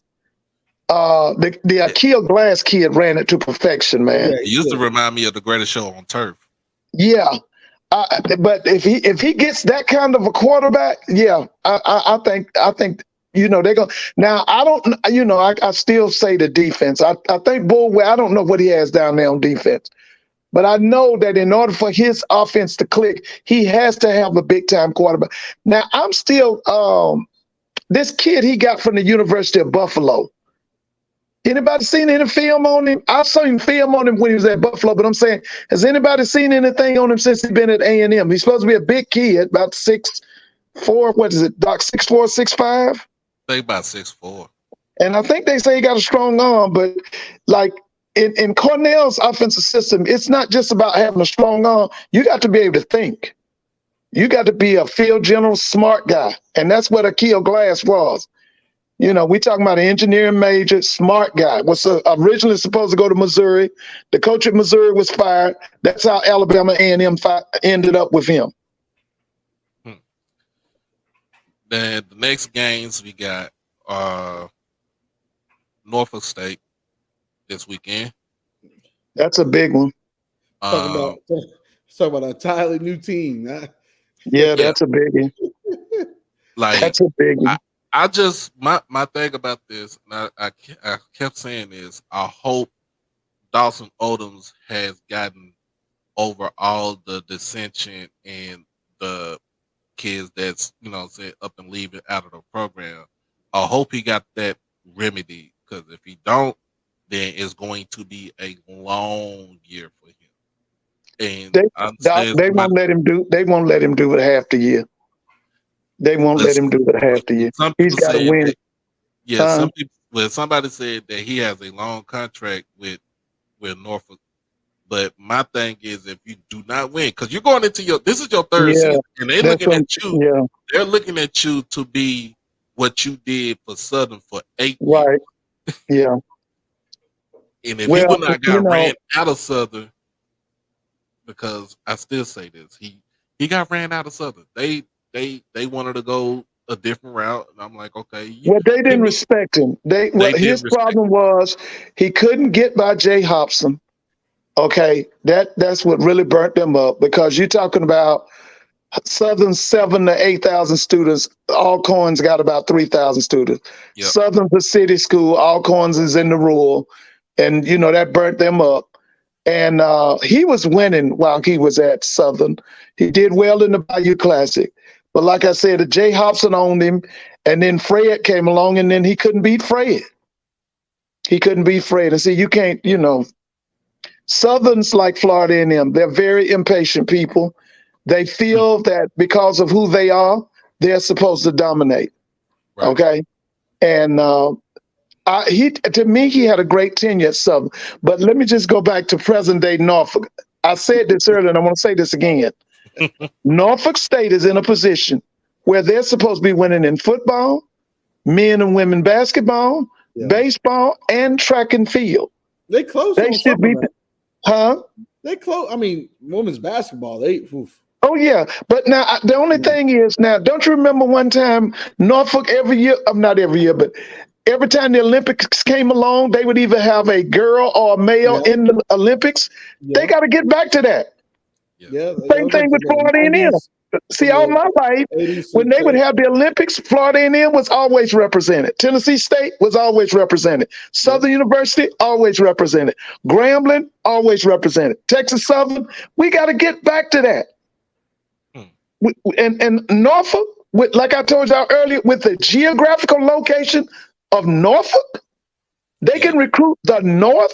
Let me tell you something. Norfolk State can recruit New York City. Do you hear me? They can get kids from New York City, Philadelphia, Pennsylvania.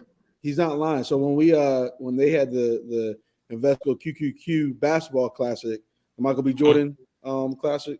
Yeah. Yeah. It was Hampton, it was Norfolk, it was Morgan, and it was Delaware State. Delaware State. When I tell you that arena in Newark, New Jersey, we talking about. Okay, you talking about one of them towns? Like, yeah. Like, one of them tough cities. That's one of them. Yeah, I heard. And shout out to my family. I love y'all. That's where my family's from. Everybody came to show out. I'm saying it was a sea between orange and blue and green and yellow. There you go. Like it was I took some photos, but it was virtually alumni, like whatever you want to call it, alumni day or network outing for both of those universities with the amount of folks that came out from the New York metro region to watch those play. Right.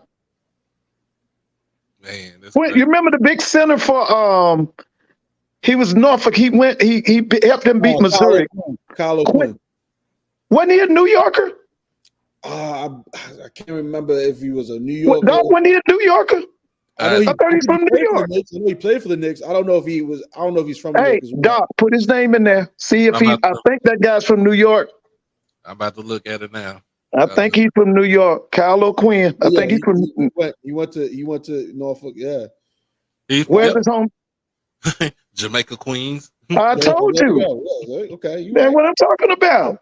Mr. Ford, you know what? Why did I even question that? Hey, listen, Morgan's going to get there. Morgan's going to get there. Like I tell everybody right now, go ahead on and beat Morgan now. Because baby Coach Wilson going to have him in a position. It's going to be hell to pay. That's it, man. So then you got Lincoln University of Pennsylvania. They have their this weekend also. Okay. I know that's Orange Blue School. Yeah, that's CIAA right there. And then last but not least, got those Tigers from Columbia, South Carolina, Benedict College. Benedict College. Everybody wants to know, can they do it again? Because we, they dominated the SIAC this year on television. They ruined Morehouse's homecoming. They ruined Fort Valley's homecoming, and they ruined Albany State's homecoming. Beat them by at least 20 to 30 points. they destroyed Tuskegee in that Yes, championship yes. game. So everybody wants to see, can they do it again? I'll ask this question more so because did they win the first round game? No, No, they they had lost. a bye week. Yeah, they had bye week. That's right. But they lost the first game they played in the playoffs. They played Wingate. Wingate. So Wingate beat. Wingate beat. They played Union first. Yeah, Union They first. lost to Union. Right. That's Yeah. I guess my question for Benedict is because I expect them to do what they did this past year again, going into next season. Could they get that threshold? Can they win that game? Mm-hmm. That first round or whatever, how you want to describe it as, that opening game of the playoff. Can they overcome that and win it?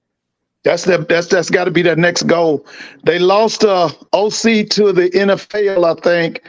The starting quarterback from last year is in the transfer portal. We talked about this last night, Markham. Why is Eric Phoenix in the transfer portal? Transfer portal, yeah. But it could be either one of several things in my mind. I'm not trying to spread any one of those. I really don't know. I don't have any ties to Benedict, so shout out to the people in Benedict. I'm just assuming here. One, it could either be he thinks, hey, I gotta strike it while it's hot, and try to get to at least an FCS program and prove my salt there, or he's hearing rumblings because, like you said, if you're telling me that one of the coaches, left for the NFL to get for the NFL, yeah, job, you hearing talks about your coach. Everybody maybe not fully in it in his mind to where he doesn't want to be the only apple that's stuck there. Well, my thing is why he didn't just go over to Orangeburg? Why he didn't just go over to Orangeburg? I think he wants to go. FBS though. Okay. So then, how many years eligibility? 1 or 2? 1. I think he got at least either 1 or 2. 1 or 2. Okay. Yeah. Listen, that's a hell of a jump. I'm not discrediting the kid or knocking what he thinks best of him, but that's from a perspective of talent. That's a hell of a jump. I'll say it like that. Yeah. Now I saw them. They run what I would call a power West Coast offense because he likes to use 2 tight ends. He used multiple formations. Now, the passing game that Benedict has it's not the 49ers or nothing like that, but it's a lot of formations. It would be interesting but my thing is, you've been in the transfer portal this long and ain't nobody said nothing to you. You need to come back home. That's problematic. Yeah. To me, when it comes down to it, so he's currently in the portal. Yeah, he's been in the portal since the end of the season. So yeah, he hasn't played spring. Huh? So he hasn't played spring ball. No, he hasn't. He didn't play. Yeah, that's why I said I think he needs to come back home. To me, when you was talking about the offense, it's pretty much the he did the same thing. They did the same thing. He was with yeah. So yeah. Now the one thing they didn't do, they ran it well at Southern, but he really didn't let them air it out. Right. To me, that was the major problem with because to me, when he had the kid that I love so much that they bench, remember that kid? He was from Arkansas. What's his name? The Ladarian Skelton. Right. Skelton to me was basically like a triple option quarterback. Mm-hmm. It was, it was like they were running something almost like a wishbone, but it was out of a pro set. They would spread you out, and then they come at you like back in the old days, like a Oklahoma with a Thomas Lott. Remember Thomas Lott and them back in the day? During the Barry Switzer days? Yeah. That's the way it was, but they really couldn't throw the football.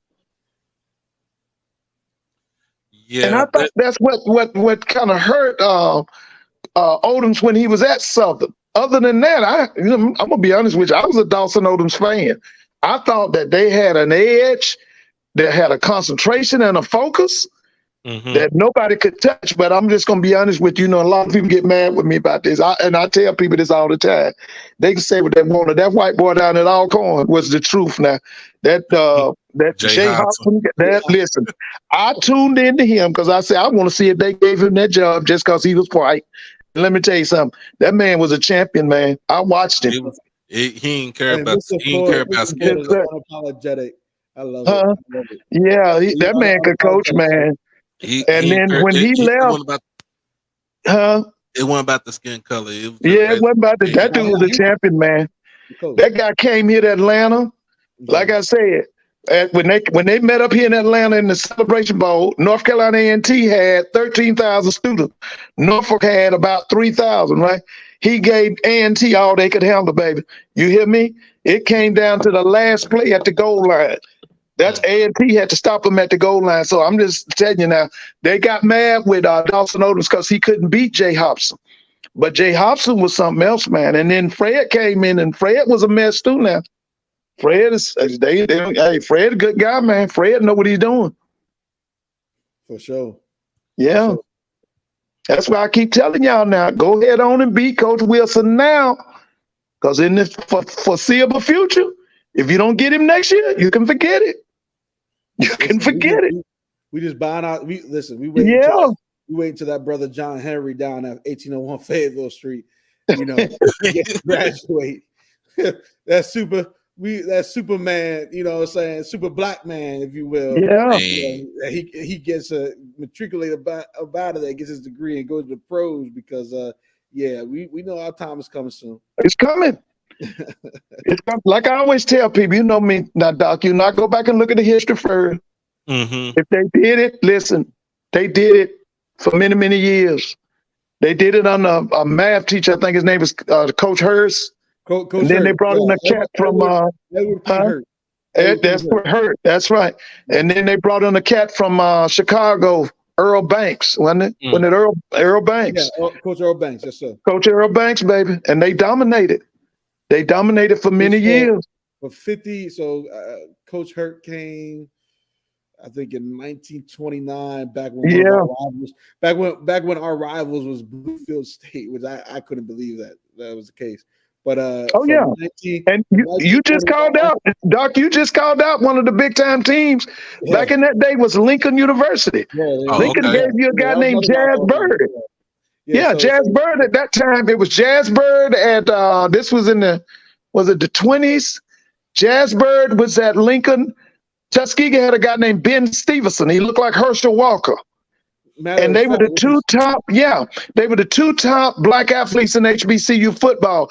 They were blocked out of the NFL by the owner of the Chicago Bears. His name was George Hallis.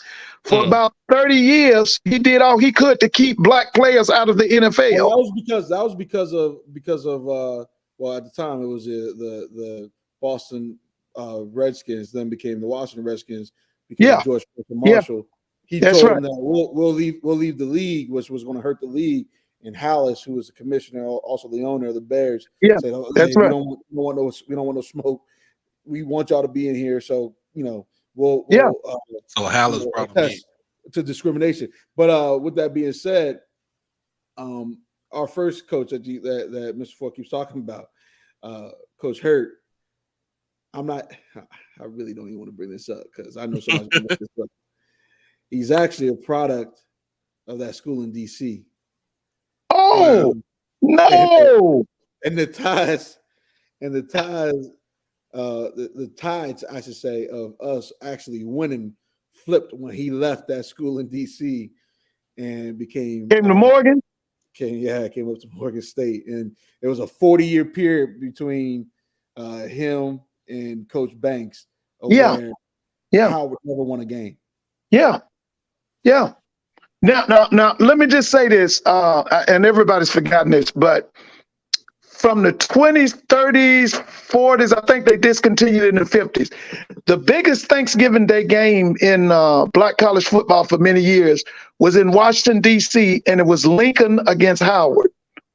and they would meet at Griffith Park, where the team was called the Washington Senators. Yeah. That's where they would play that game. Now, the other black person that people went to see at that stadium, it was called Griffith Stadium, was a guy named Josh Gibson. He played with a team called the Homestead Graves. Black people would pack that stadium to see him. And his name was Josh Gibson. He was a baseball player. Baseball. There we go. Yeah. Babe who? That's right. That's right. Babe who? Man, so let's see, next topic, man. We're gonna go down college memory lane. And I put this out here, y'all, because my thing is I was on Ken Clark's show last night, and they were just going back to what we had for our childhood. Mr. Ford, popping popcorn in a cast iron skillet with the top on, and yeah. Oh yeah. And not having no microwave. That's right. Not having no seatbelts in our cars. Right. Not wearing seatbelts in our cars. You could fit by 10 people in a Cadillac Eldorado. Oh yeah, look like a spaceship. Mm-hmm. Yeah. And we were just talking about, or like having the big satellite dishes with, if you have money. You have money, but I thought about this. I didn't want too much kind of copy what they was talking about, because I think they started talking about that it was on the fly. But I just came up with this. I'm like going down college memory lane. So Markham, since you the guest on here, man, tell me about your memories at Morgan State, man. Oh man. Yeah. I don't know where to begin because there's so many that flash in my head every day. I mean, shoot. From I think the first time I walked on campus, because I actually went to a PWI at first, and kind of being nervous because you go to HBCU coming from PWI, you gotta try to be like you know what I'm saying, like like you cool or something, not knowing how anything's gonna be. And the first day I walked on Morgan's campus, I just felt comfortable. It was, I don't know what it was. As soon as we call it the mall. It's just a strip of brick that goes from one part of the campus to the other. Mm-hmm. That goes through the north part of the campus to the south part of the campus, connects the two. Mm-hmm. And when I walked on, I just saw those faces. I mean, that was the first time I felt at ease with myself in my life, knowing like, man, like I'm not a minority. You know what I'm saying? Like, and I don't mean to try to make this more serious, but it was just the first time where I was like, man, like this is a beautiful thing. I think if you're talking about like having fun, we I think Mike might know. There's an apartment complex called Marble Hall Gardens. It's next to the Northwood Shopping Center. So, if you're from Morgan State, we like to just call it, the Wood for short, Northwood area for short. And that's where, a good portion of football players stay. And they're currently staying right now until we build to more campuses. I'm gonna get to the chilling on the Welcome Bridge, but football wise, just chopping it with the boys in the Wood.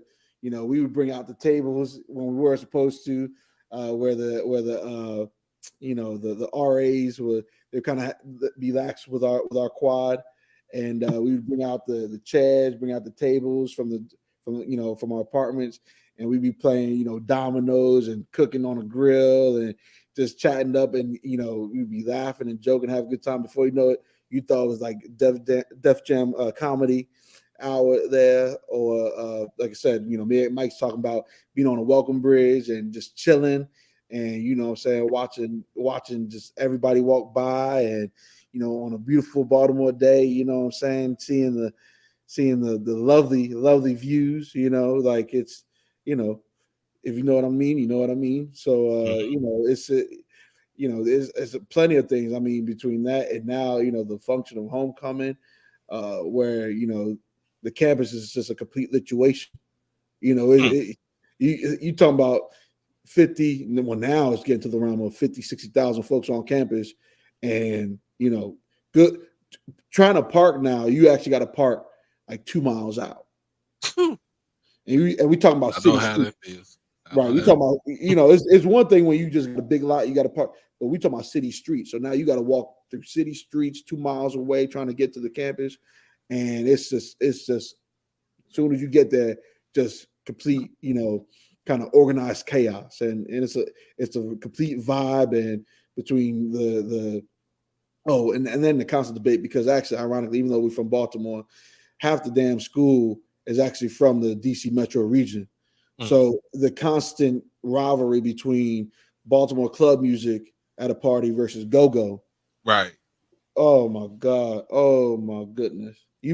Listen, I'm not gonna lie. You better love both. If you're not from there, you better love both. And in between that, then if you're not from the actual two regions, and you're an outsider, kind of talking smack against both Baltimore and DC kids about how they keep New Balance alive. Like we joke about that all the time. Like that's a that's a that's a whole nother thing. Yeah, Mike might know what I'm talking about, but yeah, man. The memories are countless. The amount of between the parties, the friendships, the crunch hours in Richardson Library. Me and Mike probably has. I don't know if Richardson Library was around then. I'm not trying to put his age out there. He might have had Soper, but those crunch times in the library or just hanging out in the student center. You go on and on. It's just it's always a vibe when you on Morgan's campus for real. Man, man, I could tell you this though, as far as me coming from when I went to Jackson State, coming from Dallas, Texas, y'all. I'm gonna just put just like this, going I-20 east to pretty much the west side of Jackson, which is stumbling so it's hood, it's hood. So we not gonna I ain't gonna sugarcoat that. I ain't gonna sugarcoat nothing like that. It's weird. Jackson State is in the hood, but coming on campus, y'all, um, and trying to get myself acclimated, get my room assignment, get my classes to make sure that I'm actually going to be in school at the time. It was a hassle. I'm gonna just tell it just like that. My mom ain't never been in college, so she didn't know to understand. She didn't know uh kind of what to do. But I would say this: um, they did help my mother. You know what I'm saying? Try to figure out uh what I need to do right here, what we need to sign right here, how much this is gonna cost, how much she gonna have to put out, and how where I'm gonna stay at. So I get to school, like I said, I went to school in 1997. Yes, I'm telling my age. Um, so I'm getting to school, and we talking about Jackson State, where it's where you used to drive. We used to drive on campus. It wasn't the way you see it now. If you see it on videos and stuff like that, it wasn't like that. If we had street, it was actual continuation of Lynch Street before they blocked it off. Um, used to drive on campus. We didn't have too many build. We didn't have a lot of the new things that I was when I was there. Um, um, I always looked at it like it was home to me because this is something that I'm what I was used to. I was used to looking at certain buildings and certain things, but I also was looking used to um change, and where what I'm saying, where we change is most of the time change is good for folks, but then most other times change can be bad. But the time I was there, change was good because the way I see the campus was going, we needed it. We needed it. Um, but I can say that being on campus at Jackson State um, during the fall, watching the boom come through campus at like 10, 11 o'clock at night at Wake. everybody up. Didn't care what dorm you stayed in, if you was asleep or not. They were gonna put on a show to march back to the band hall. Um, you know, walking down the sidewalks, looking at the trees for all the fraternities, sororities, um, plaza parties. When it was the actual plaza, for everybody that folks know about the plaza for Jackson State, how it looked. Um, Going into the student union, um, playing spades in the in the game room, playing pool, playing dominoes, listening to good music, talking noise. That's something that I did, but the main thing was we also cared about education to wear shoes. We'll play this game right here. We'll go to class for an hour, then come back and do the same thing all over again until it's time for us to go back, go to our next class. Um, football, football back then was the thing to do, to go to. We uh when I got there, I think we went 9-2. Um, we went 9-2 my freshman year. This is '97, so we lost to Southern. So I hate that. But that was when Pete Richardson was the head coach for Southern. Pete Richardson was a dog. um, but it was just basically having that family atmosphere and getting a good, solid education, and folks treat you like family. That made me just say, "Look, Jackson State is it for me." And me coming from a predominantly white high school at the time, um, I was like I said in an interview, I was the first in my high school from my graduating class to go to Jackson State. The first. Ain't nobody said that until like probably like 20 years later after what I'm saying, after I done it. Um but then also going to, like you said, you went to a PWI. I went to a PWI for a little bit. Went to Stephen F. Austin, and the difference was night and day. It was night and day. That feeling when you stepped on Jackson. You know what I'm talking about. Like when I stepped on Jackson, it's like it was love. When I stepped on Stephen F. Austin, I felt the love, but it wasn't that same type of love that I felt at JSU. Hey, how y'all say it? The love. Listen, I love. I love. When we real big on that. But that's what I gotta say about me being back, back in the day, living at Dixon Hall, staying on the 6th floor with my boys. We got like 3 TVs in one room. We either watching Monday Night Raw, WCW Nitro, or we playing a video game on another one. Like that was just us and everything. So it was something that I can go back and look back and tell my kids, like, man, look, this is where your dad was at right here. I was over here when this happened right here. I was here when the ride happened right here. I could do that and tell that to my kids. What about you, Mr. Ford? Okay, I'm gonna change it up a little bit. Let me tell you this. Mine started my senior year in high school. It was in October. I played high school football. We had our homecoming night, and after the homecoming dance, I go home. And about 2:30 in the morning, my mother come in my room and wake me up.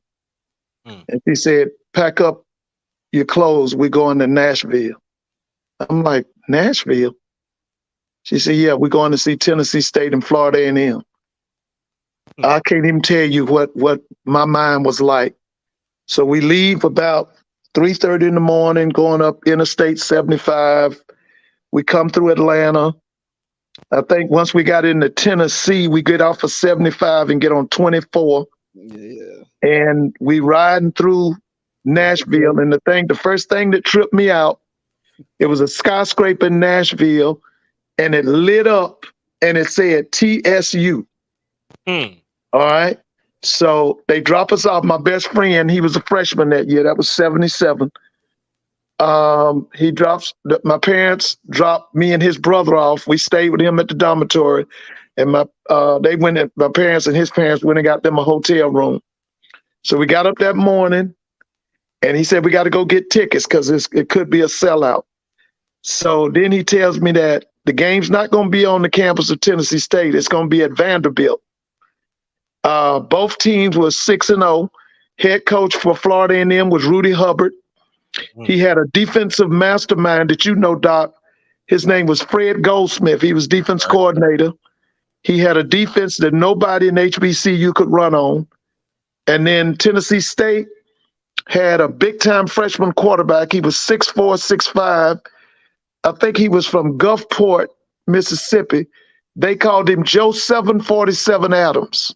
He was actually supposed to go to Jackson, but some kind of way Big John Merritt finagled him out of Mississippi to Nashville, Tennessee. So that day we were able to get our tickets. We get to the game before the game starts, and the game is already packed. The stadium was called Dudley Field. It was on the campus of Vanderbilt University. Before the game started, we sitting there because I used to, when I was in high school, I loved to see the teams do their pregame show. Tennessee State had a pregame show out this world. Their wide receivers would catch it with one hand on both sides of the field. It was just awesome. Well, anyway, the game starts. The stadium is jam-packed. This is a SEC stadium now. It's jam-packed. One side's nothing but Florida A&M. The other side is Tennessee State. Yeah, it's like a 44,000 seat stadium. Yeah, and it's on the campus of Vanderbilt. I'll never forget it. And the cemetery, there's a cemetery behind the stadium. Yeah. Now listen. Wow. They Florida A&M is running the Ohio State offense. It's what you would call a wing T, but they ran it out of the I, and they had a flanker, what we would call a wing back, and one wide receiver, and they had a tight end. Tennessee State in the first half could not adjust to it. Florida A&M jumped out on them 28-0. Wow. They went into halftime 28-0. Okay, when they come back, the defense coordinator for Tennessee State, his name was Joe Gilliam Sr. That's his son that played for the Pittsburgh Steelers. His name was Joe Gilliam Jr.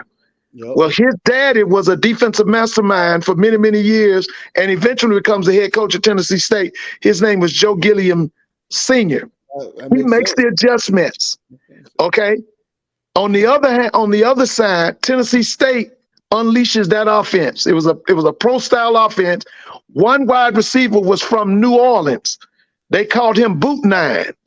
I'm trying to think. His name was Rodney Parker. He's eventually drafted by the Philadelphia Eagles, and he plays for the Atlanta Falcons. When the Eagles went to the Super Bowl against the Oakland Raiders, he's one of the starting wide receivers. He's in this game I'm talking about. The other guy was named Gerald McCray. He went to the Kansas City Chiefs. Well, anyway, the second half was all Tennessee State. And the final score was 31-28. Fam, I think, hit a field goal in the second half, and that's how they won. The field goal kicker was named Herb Reinhardt. But anyway, that year, Tennessee State only lost one game to FAMU. FAMU went undefeated, and they were declared the national black champions. Now, they went 11-0, I think, that year. The next year, they played Tennessee State in Tallahassee and lost. But when I think about that game, listen, the entire Tennessee State defense went to the NFL the next season. Man. The entire defense. That was one guy was named Stan the Man. He was from Ohio. He was a defensive lineman. He went to the LA Rams. They had a linebacker named Danny Johnson, Kansas City Chiefs. They had another defensive lineman. He went to the Chiefs. Oh, it was just NFL all over Tennessee State's team. Now, Florida A&M had a All-American nose tackle. His name was Harold Oliver. He was the Florida defending sprint champion, but he was the nose guard for Florida A&M's football team. Wow. He was the 100-meter and the 200-meter high school champ when he was in high school. They had two brothers at defensive end. One was named Jeff Grady. I think he went to the Giants, and there was another Grady. Both of them were the defensive ends. Okay, let me see. The defensive backs, one was named Gifford Ramsey. The whole defensive secondary were freshmen. Gifford Ramsey turned down Alabama, Bear Bryant, to come to Florida A&M. He was from Miami, Florida. They had a guy named Daryl Tyson. And that's he went to, huh? I was going to say that makes sense because that's back in those days where FAMU ran like the state of like UF was not good in the 70s. Right. Florida No. State was not good in the 70s. Right? They weren't. Miami. It was Florida A&M. Now, in that year, they were the only school in the country to go undefeated. That's 77. They were the only school in the country. The only two big programs in the state of Florida was FAMU and the University of Tampa back when they had football. And see, FAM had beat Tampa in '69 when they had Freddie Solomon and John Matuzak. Yeah, FAM beat them. Yo, he's a walking library. Yeah, but I will never forget. That was my senior year. That's 1977 in high school, and I'll never forget it. My mother woke me up in the middle of the night and said, "Oh, the other thing I learned when I got to Nashville, I heard of a black medical school called Meharry. I actually went and visited. I didn't even know nothing about Meharry University. I learned that when I went to that game. You know what? Now think about it, was the heyday of FAMU and how black folks, especially in Miami, Florida at large, was able to like kind of flock to the U. Yeah, because of the colors of FAMU, orange and green. Orange and green. Like you just don't think about it. It was like, oh well, we keeping the boys local, and they're wearing the same orange and green, then we can just root for that. That makes sense. Don't forget now, Howard Snellenberger brought his 79 team to Tallahassee to play FAMU at Doak Campbell Stadium Pack. FAMU beats them. Mark Rick, the famous Georgia coach. Yeah. Oh, yeah. Yeah. I can't think of that running back's name. He was on that team. Lester Williams, who came from Carroll City, he was on that team. But FAMU beat them. Yep. Yes, at Doak Campbell. At Doak Campbell, yes, sir. Yeah.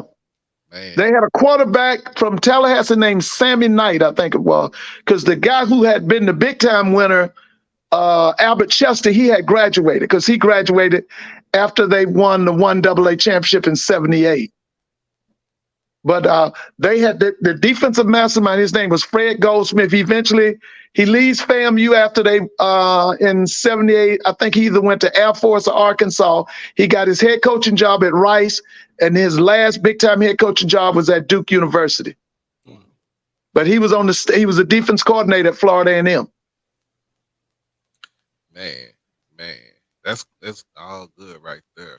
I'm glad I did put this on here because I really don't ask people how what they their memories from college was. Some people have bad memory. They be like, I didn't like when I was in school because it wasn't fit for me. But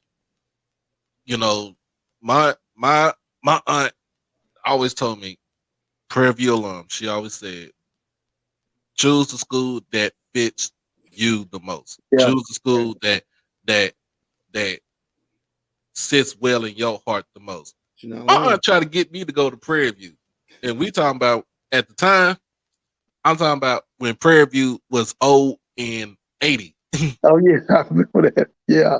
I went down to the campus, lovely campus. They was going into the transition into what you will see right now.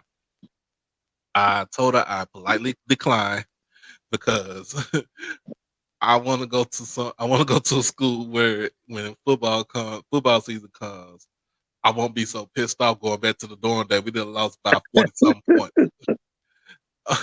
but she wanted me to play in the Marching Storm, so that was the one thing. I was like, I actually do like the Marching Storm, but I ended up going to Jackson. Like I told people, I'm like, the person that made that solidified my decision to go to Jackson was my stepfather, and my stepfather, you know, he took us, brought us to Mississippi like every summer or even during spring break.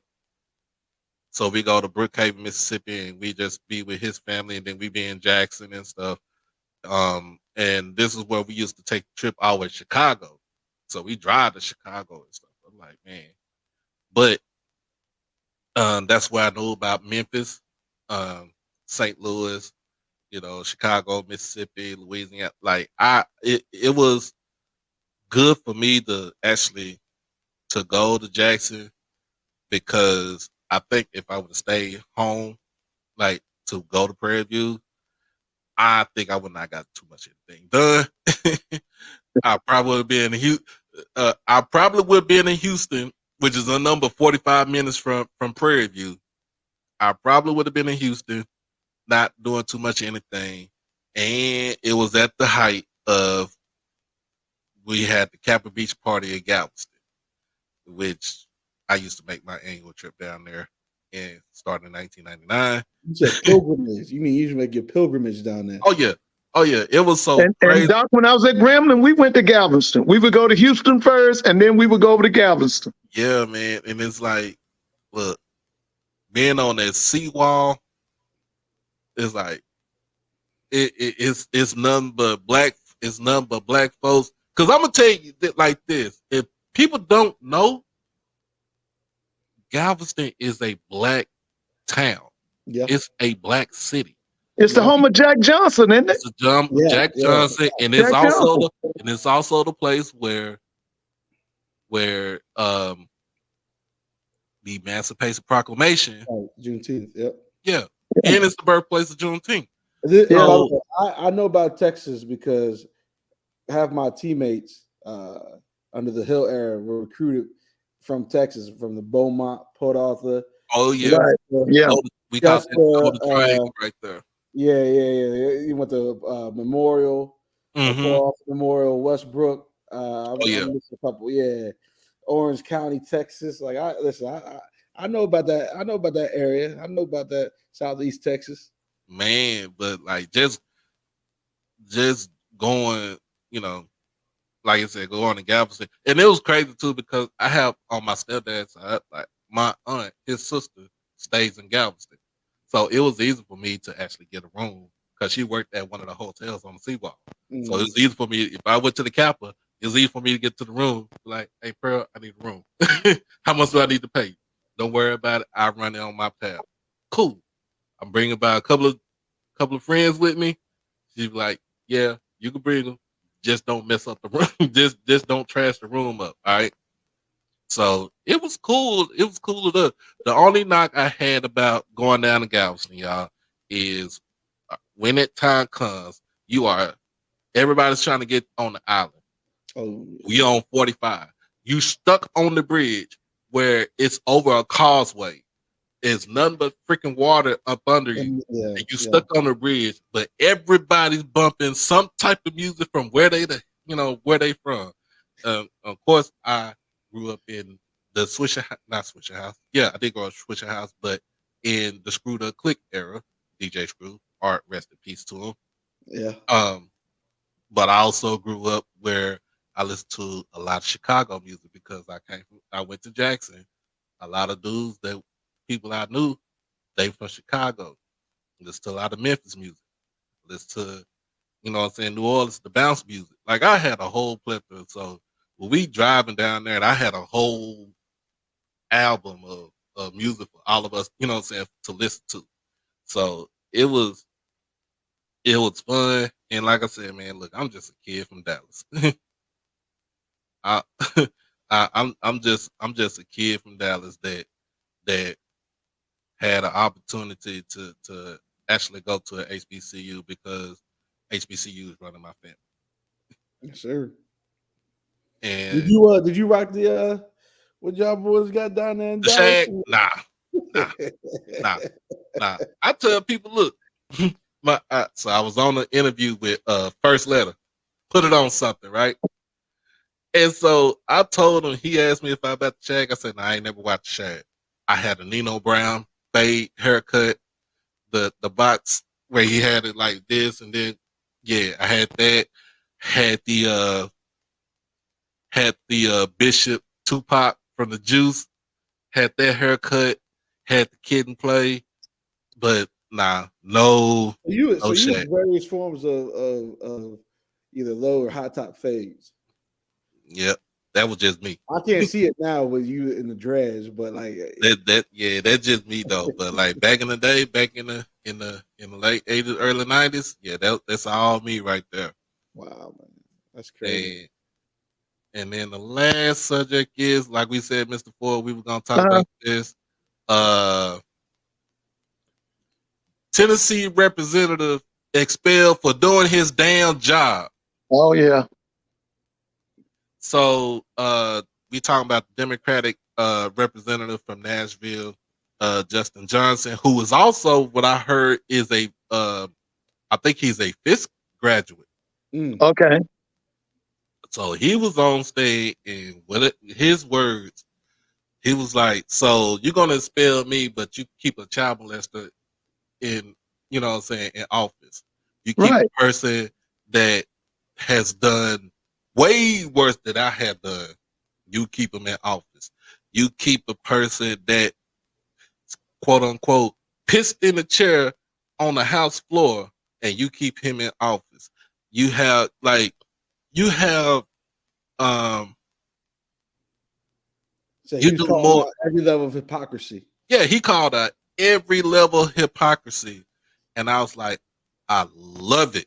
I was loving it. I was like, you know what, um, he gonna fight that, and I don't think that expulsion is gonna stick because it's three of them. But the thing is, two of them are African American. One was a Yeah. white lady Right. who was down from there, and they tried to expel her earlier today, and the vote they didn't get enough to expel for the vote, so they asked her why did she being get expelled. She was like, "Well, look at my skin because I'm white." Right. Which is true. And That's she's true. true, but she was down for the cause because they was doing their job. They was protesting about gun safety because of what happened in Nashville with the kids and the teachers. In which, if I vote you in, I want you to go down there and raise hell. Come on now, that's your. I mean, I'm one of your constituents. I pretty much, if you ain't doing your job, man, why did I vote you in the first place? Mr. Ford said earlier Mhm. this is similar to that of that ending periods of Reconstruction just before Jim Crow's taking over, Yeah, Right. and it's crazy to me because like I said I'm from Tampa, um, and so my home state is of course yeah, led by who, yeah. Run the and goofy. and it's crazy to me how we've it's begun this onslaught of just reversism. You know what I'm saying? Like, whether it's Tennessee, Florida, uh, Georgia, not to to a larger extent of Florida or Tennessee, or definitely in Mississippi, but Yeah, and the fact that here in these Texas states, too. Here in oh, Texas. yeah, Oh yeah, we got. yeah, Yeah, I'm gonna call him. I'm gonna call him. I don't even call him his first. I don't call him no Greg Abbott. I call that dude Governor Hot Wheels. Everybody know why I call him that. Man is in a wheelchair. I ain't making fun of his disability, but look, man, come on now, Governor Hot Wheels. I thought this man was like 6'3" or something like that. I did not know this man was sitting in the chair. So it's just a mere fact that whether it's in Tennessee, whether you're talking about, I mean, you pray for those children, those families, what I'm saying, that got gunned down, Hey, you know what it's about, baby. The crib. Uh, but them babies and those professionals, education professionals that got gunned down in a middle school. I mean, Yeah. now we go stupid so low to now. I mean, granted, Sandy Hook happened 10 years ago, which that was even a travesty in itself, but it's becoming a norm to where it's getting younger and younger, and between these various legislations of now you could conceal and carry without any type of proof of measure, whatever have you. It just the lackadaisical laws that are being in place because they just want to stick it to everybody who wants some type of reform or safety measures in place. It's horrendous. And growing up, especially down in Florida, like a lot of my friends, whether white or black, or even Hispanic, yeah, they had them tools, they had them things on them. I Hmm. was one of the few that I really didn't believe in that. Even my friends, in college who were from VA, North Carolina area, like they believe that Second Amendment. Me, I wasn't like that. I've learned to really understand and appreciate it to a degree, but even with that, I still have heavy, what I'm saying, stringent and reluctant ideas when it comes to just the availability of firearms and how it should be kind of Right. yeah, how it should be structured around. And I just think that it's just a complete waste of time, and it's unfortunate on the behalf of those families that you'd rather literally over some BS uh, terminate the tenure of representatives who on behalf of the constituents are fighting for the constituents, um, rather than changing laws to make people safer. Like that's wild to me, and it's unfortunate.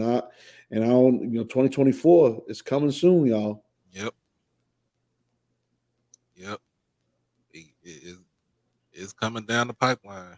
We gotta get it. We gotta get it going because if not, then we gonna be in a whole heap of trouble. In between that and the and the whole CRT issues, whether that's in Florida or Mississippi, like it makes you wonder. Yeah. That's partially the reason why I'm not back in Tampa. Like hell, I looked at my particular area in Hillsborough County, this past election cycle. They full blown red now, and so, there's a lot of good conservatives out there, and that's fine. I get it, but I also understand within the state politics of things what's going on down there, and I just simply don't approve of. And I'm not telling anybody which way to turn their vote, but vote in good conscience. That's all I can really say. What do you think, Mr. Ford? Well, you said Hillsborough. Now, you know Floyd Yeomans and Gary Sheffield, Dwight Gooden. You know that crew? Dwight Good. First of all, when I play Little League, I try to mirror my image as if I was Gary Sheffield. For Okay. one. Number two, actually, I didn't go to middle school with. I went to a neighbor middle school, but we played each other, whether it was rec league or little league, with Doc Gooden's sons. Okay. Same Okay. with Daryl Strawberry's kids. Right. So DJ and them. yeah, it's a small world. Oh yeah. Oh Yeah. man. And it's crazy that Mr. Ford, is talking about I-75. I got some family in Atlanta, so we used to shoot up 75, that little 7, 8 Oh, hours. yeah. Go That's through us South too. Georgia, and Oh, people yeah. close all them cotton fields down there. Lord of Oh, mercy. yes. Yes. Well, listen, let me say this. When I saw them escorting those people out of that Tennessee legislature today, the first thing I thought, to be honest with you, was I said, this is martial law. We can no Mm. longer say we are democracy and that we got a constitution. What I saw today was martial law. The second thing I saw was I feel like they pushing up to see a lot of riots across this country because a lot of people ain't gonna take that. And I can see, the riots coming. I really could. Because that was ridiculous today. So You gonna put them out because they spoke out against gun violence? Listen, You know what I say, Mr. Ford? Y'all, uh, I will say this: they could say we want to keep guns, we want the armed teachers with guns in the schools and everything like that. But in order for that stuff to change, and I don't want to bring karma onto nobody, but if it's one of their kids, and I'm talking about a Republican representative, if one of their kids was in a situation like that, they would be hell bent, saying feet to the fire to try to change, saying to try to regulate the gun laws and gun restrictions and stuff like that. Because I'm saying just like this: if one of their kids or if a lot, they're targeted, they're gonna be like, nah, we got to change it up. But the Democrats are saying the same thing, and you making a mockery out of it because, in a sense, you getting a little money up under the table. You know what I'm saying, from the NRA. And Smith and Wesson, don't the Yeah, people that make the Glock, all we're them not giving stupid. money. We're not stupid. We're not stupid. And I know that's the reason why you're not gonna do it, because you don't want that pipeline to go. You know what I'm saying? You don't want that pipeline to dry up, because you getting millions of dollars from gun activists and gun rights. The NRA and stuff like that. So, but the whole thing would change if something happened to one of their kids. And like I said, I'm not gonna wood. I'm not trying to have no type of karma on that, but eventually it's gonna happen. It's just, I mean, so you said you went to college in '97. Mm-hmm. Yeah, so I saw Columbine. I started kindergarten. Matter of fact, I started kindergarten. When Columbine happened. Yeah. That's where I started. Grade school, and just to see the immense rise of school shootings, let alone uh, all the upheaval, and ruckus about it, whether how to protect it or, how to defend against it. The some innovative, some very what the hell type of ideas to try to, push against it. It's just so unfortunate for these kids because there ain't no way should you even have that as a backdrop in your mind in a moment's notice. You got to watch out. You know what I'm saying? To get shot. Bro, you got police officers that is scared to take on these gunmen. You know what I'm saying? These shooters in the school, like what the hell you getting? What? Why are you an officer in the first place? Other than protecting your neighborhood, why are you an officer in the first place? And I understand you want to get home to your family and stuff, but the way that you think, man, you're scared. You're scary. You know what I'm saying? Like, you got to take, in a sense, for an officer, you got to take, well, I'm going to just get home to my family. You got to take that out the window, and you got to go replace it where I want to get these kids home to their parents. I want to get this teacher home to to his kids, or to her kids, to his wife, her husband. You got to take all that out. Like, you can't be like, uh, this is the only time. I mean, I ain't saying all officers are good. I ain't saying all officers are, police is bad. But but in a situation like that, bump all that, man. You got to go in there and you got to diffuse the situation. You gotta ain't no try to talk this person down or nothing like that. You gotta go in just like he going in guns blazing in the school. You gotta go in guns blazing with them. Yeah, that Ivaldi, that was utterly terrible from a couple years ago. Hearing the stories and the wait times from that. you know, and the amount of children that were just, just simply executed, just because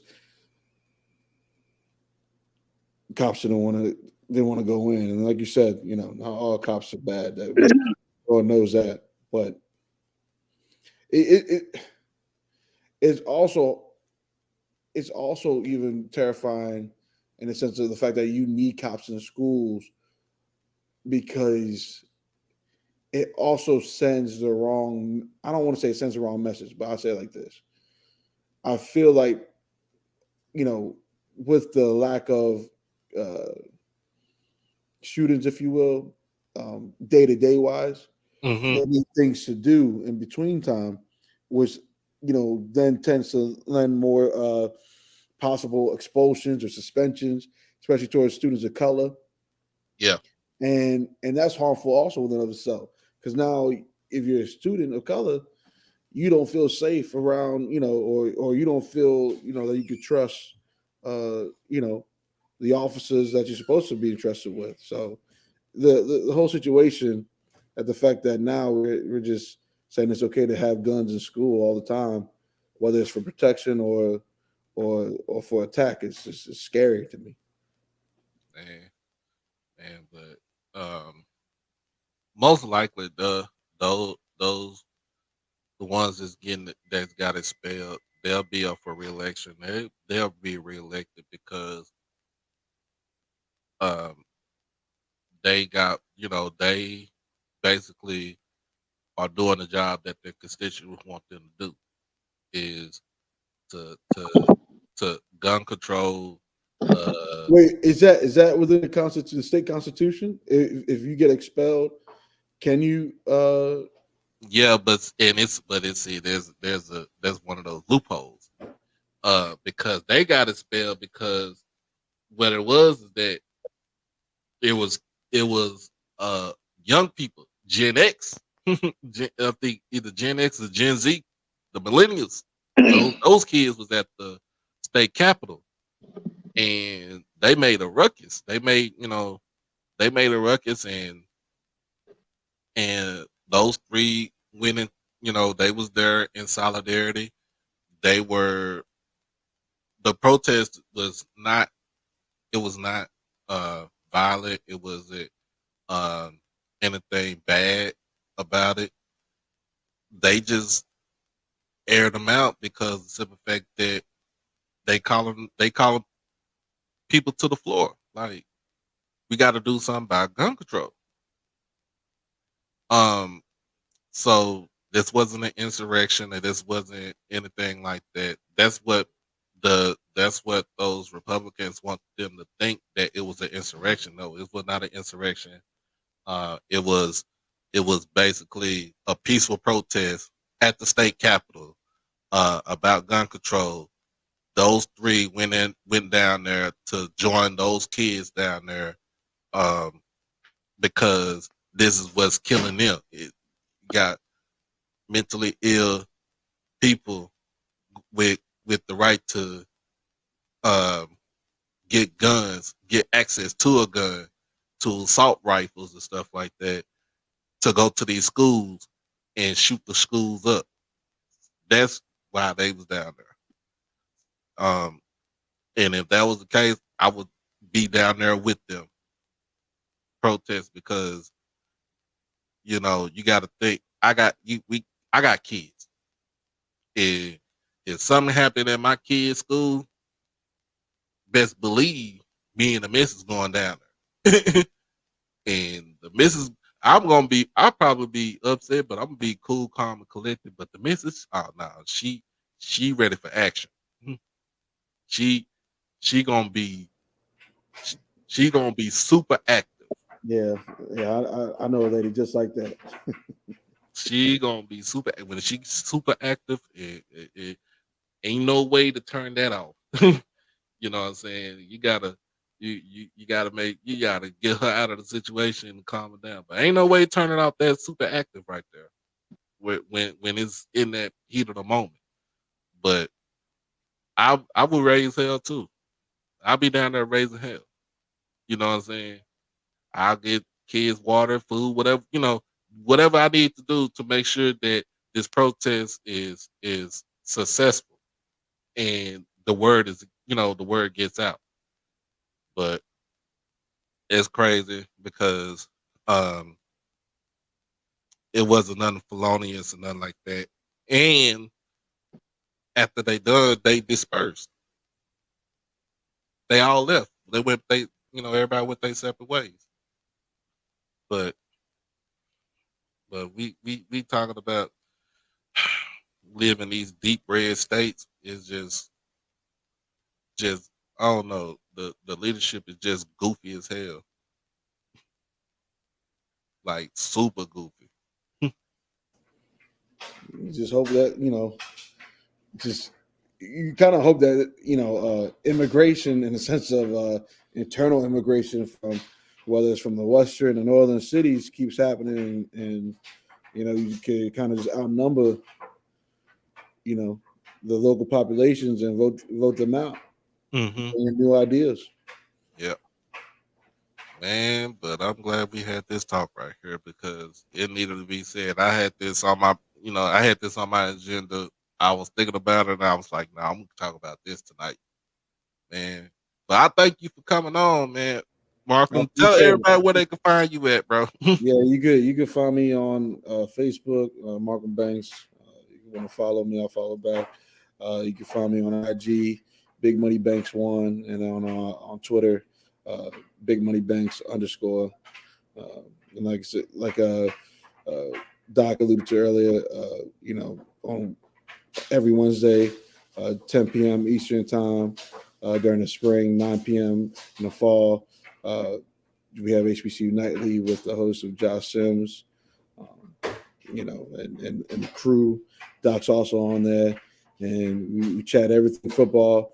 But we give more of a MEAC perspective because the SWAC dominates all the airwaves, but we definitely get some SWAC ball into for those who are interested. Hmm. You got anything else, Mr. Ford, before you roll up out of here? Because I know it's 11:45 down there. Yeah. Just keep your eye on this Tennessee thing because this could spread. Yes, This sir. could spread. Yeah. So keep your eye on this. What happened in Tennessee, and we get them brothers our prayers and our support because this was, like I said, to me, it was martial law. I'll keep an eye on that. So, Yeah. Keep your eye on that. but I thank y'all for coming on. Yeah, I'll be on Saturday. Saturday night is gonna be pretty much kind of like a short show, recap, spring, this weekend spring games. Um, and I hope everybody have a good and um happy Easter this weekend. So, so make sure y'all go and praise the Lord on Resurrection Amen. Sunday, Amen. and you know, I will. I'll see you on Saturday. See you on Saturday, Mr. Ford. If Okay. Mark, you want to come back on, man, let me know. Have a I'll good night. like, All right, sounds good. all right now, man. You have a good one, bro. You too, brother. Yep. Oh man, that was good. That was good. That was good for that right there. I just want to, like I said, give my condolences to those that were lost in that shooting in Nashville.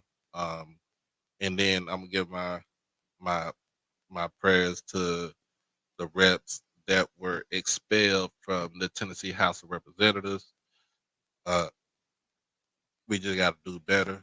We got to do better, man. As a collective, dog. We just got to do better, and we got to we got to care for our kids, y'all, because it sucks. As always, look, I'm still doing to donations, still bringing donations in for a relief of Rolling Fork. If you haven't done it by now, you can cash out to HBCU OverDrive to donate. You can donate 5, 10, 20. It doesn't matter. Once you donate, I will shout you out either tonight or on the next show, um, to let everybody know that I'm still doing this. Is times where people need our help. Um, and the people here in Rolling Fork need our help. Uh, I did. Let's see. Make sure y'all like, share, comment, and subscribe. Also, I did add another tier to the memberships. So if you are on OverDrive Blue, I think it's OverDrive Blue. Let me be cognitive of that. Let me check and see on that because I added it on there.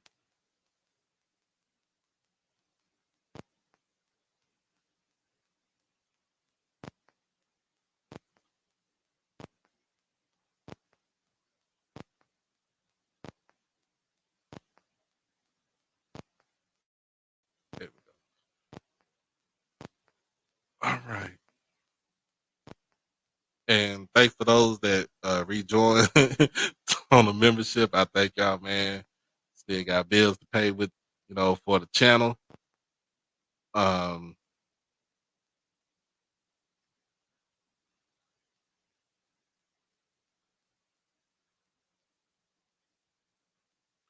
so like I said, I do have two tiers. So Overdrive Purple, that tier is at $4.99, and Overdrive Blue is $6.99. So it's all good. Like I said, all proceeds do go back to the channel. It does not go in my pocket. It doesn't do anything, but goes back into the channel to improve the channel.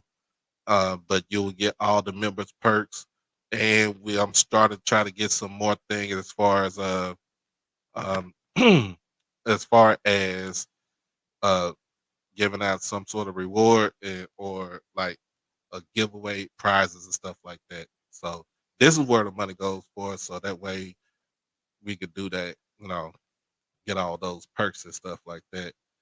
Uh, if you have any ideas for any shows for future shows, email me at hbcuoverdrive@gmail.com. I do answer the emails all day, every day. I don't sway away from nothing like that. Um, and the last thing I want to put out there, is I know I say comment on the shows, and that's cool. You comment on the shows. I do read the comments. I do um try to do my due diligence to reply to the comments. But I understand this. If people come on the show and you feel like some people are kind of exaggerating certain subjects or certain things, please, please, please. I'm just being real. I'm being real nice. I'm real cool about it. Just please, you can come on the stream and state your and put your facts out there, or you can put it inside of the chat. Either one. But no there's no reason to come on the comment and come at me saying that I condone things not being fact checked, where we try to fact check everything. Okay. And this is coming from my last show, and I'm not saying anything bad about nobody, but what I'm saying is if you feel like somebody is uh telling a half truth or just telling a whole freaking lie, come on the show. Jump in the stream. That's why I put the link in the chat all the time to where you jump on the stream and you can give your your your your answers, or you could give your truth, or you could kind of say, well, nah, that's not true, is this, that, and the third. That's cool. But don't jump it in the comment where I'm basically writing like, I'm looking at somebody writing a whole long dissertation on a comment. I'm not gonna answer it. I'm just gonna say it just like that. Um, but I'm just trying to keep it cool. I'm not trying to go after nobody, but I'm just saying this. This is what I'm saying. So we could keep the channel flowing. We could keep it cool. We could keep it rolling. That's all I'm saying. That's all I want, and that's all we need right there. But I thank y'all for joining me. This has been HBCU Tonight, presented by HBCU Overdrive. Moi. If you haven't done it by now, make sure that you like, comment, share, and most of all, subscribe, become an Overdrive fan member. 2 tiers: Overdrive Blue, Overdrive Purple, Overdrive Blue. Um, Also, make sure you hit that notification bell once you become a subscriber. Hit that notification bell to get everything HBCU Overdrive. I will be back on this thing on Saturday night, and it will be a short show because I ain't staying on there all night. I'm gonna have the kid. I'm gonna have my twin with me. So, um, best believe it's gonna be a short show. Let everybody know. Um, but um, other than that, as always, man, look, y'all be blessed. Y'all stay safe. Most of all, y'all stay dangerous till Saturday. And hug your people, hug your loved ones. Let them know that you love them. Let them know that you care about them. Because one day they'll be here, and another day they could be gone. And happy Easter. We out this thing. Peace.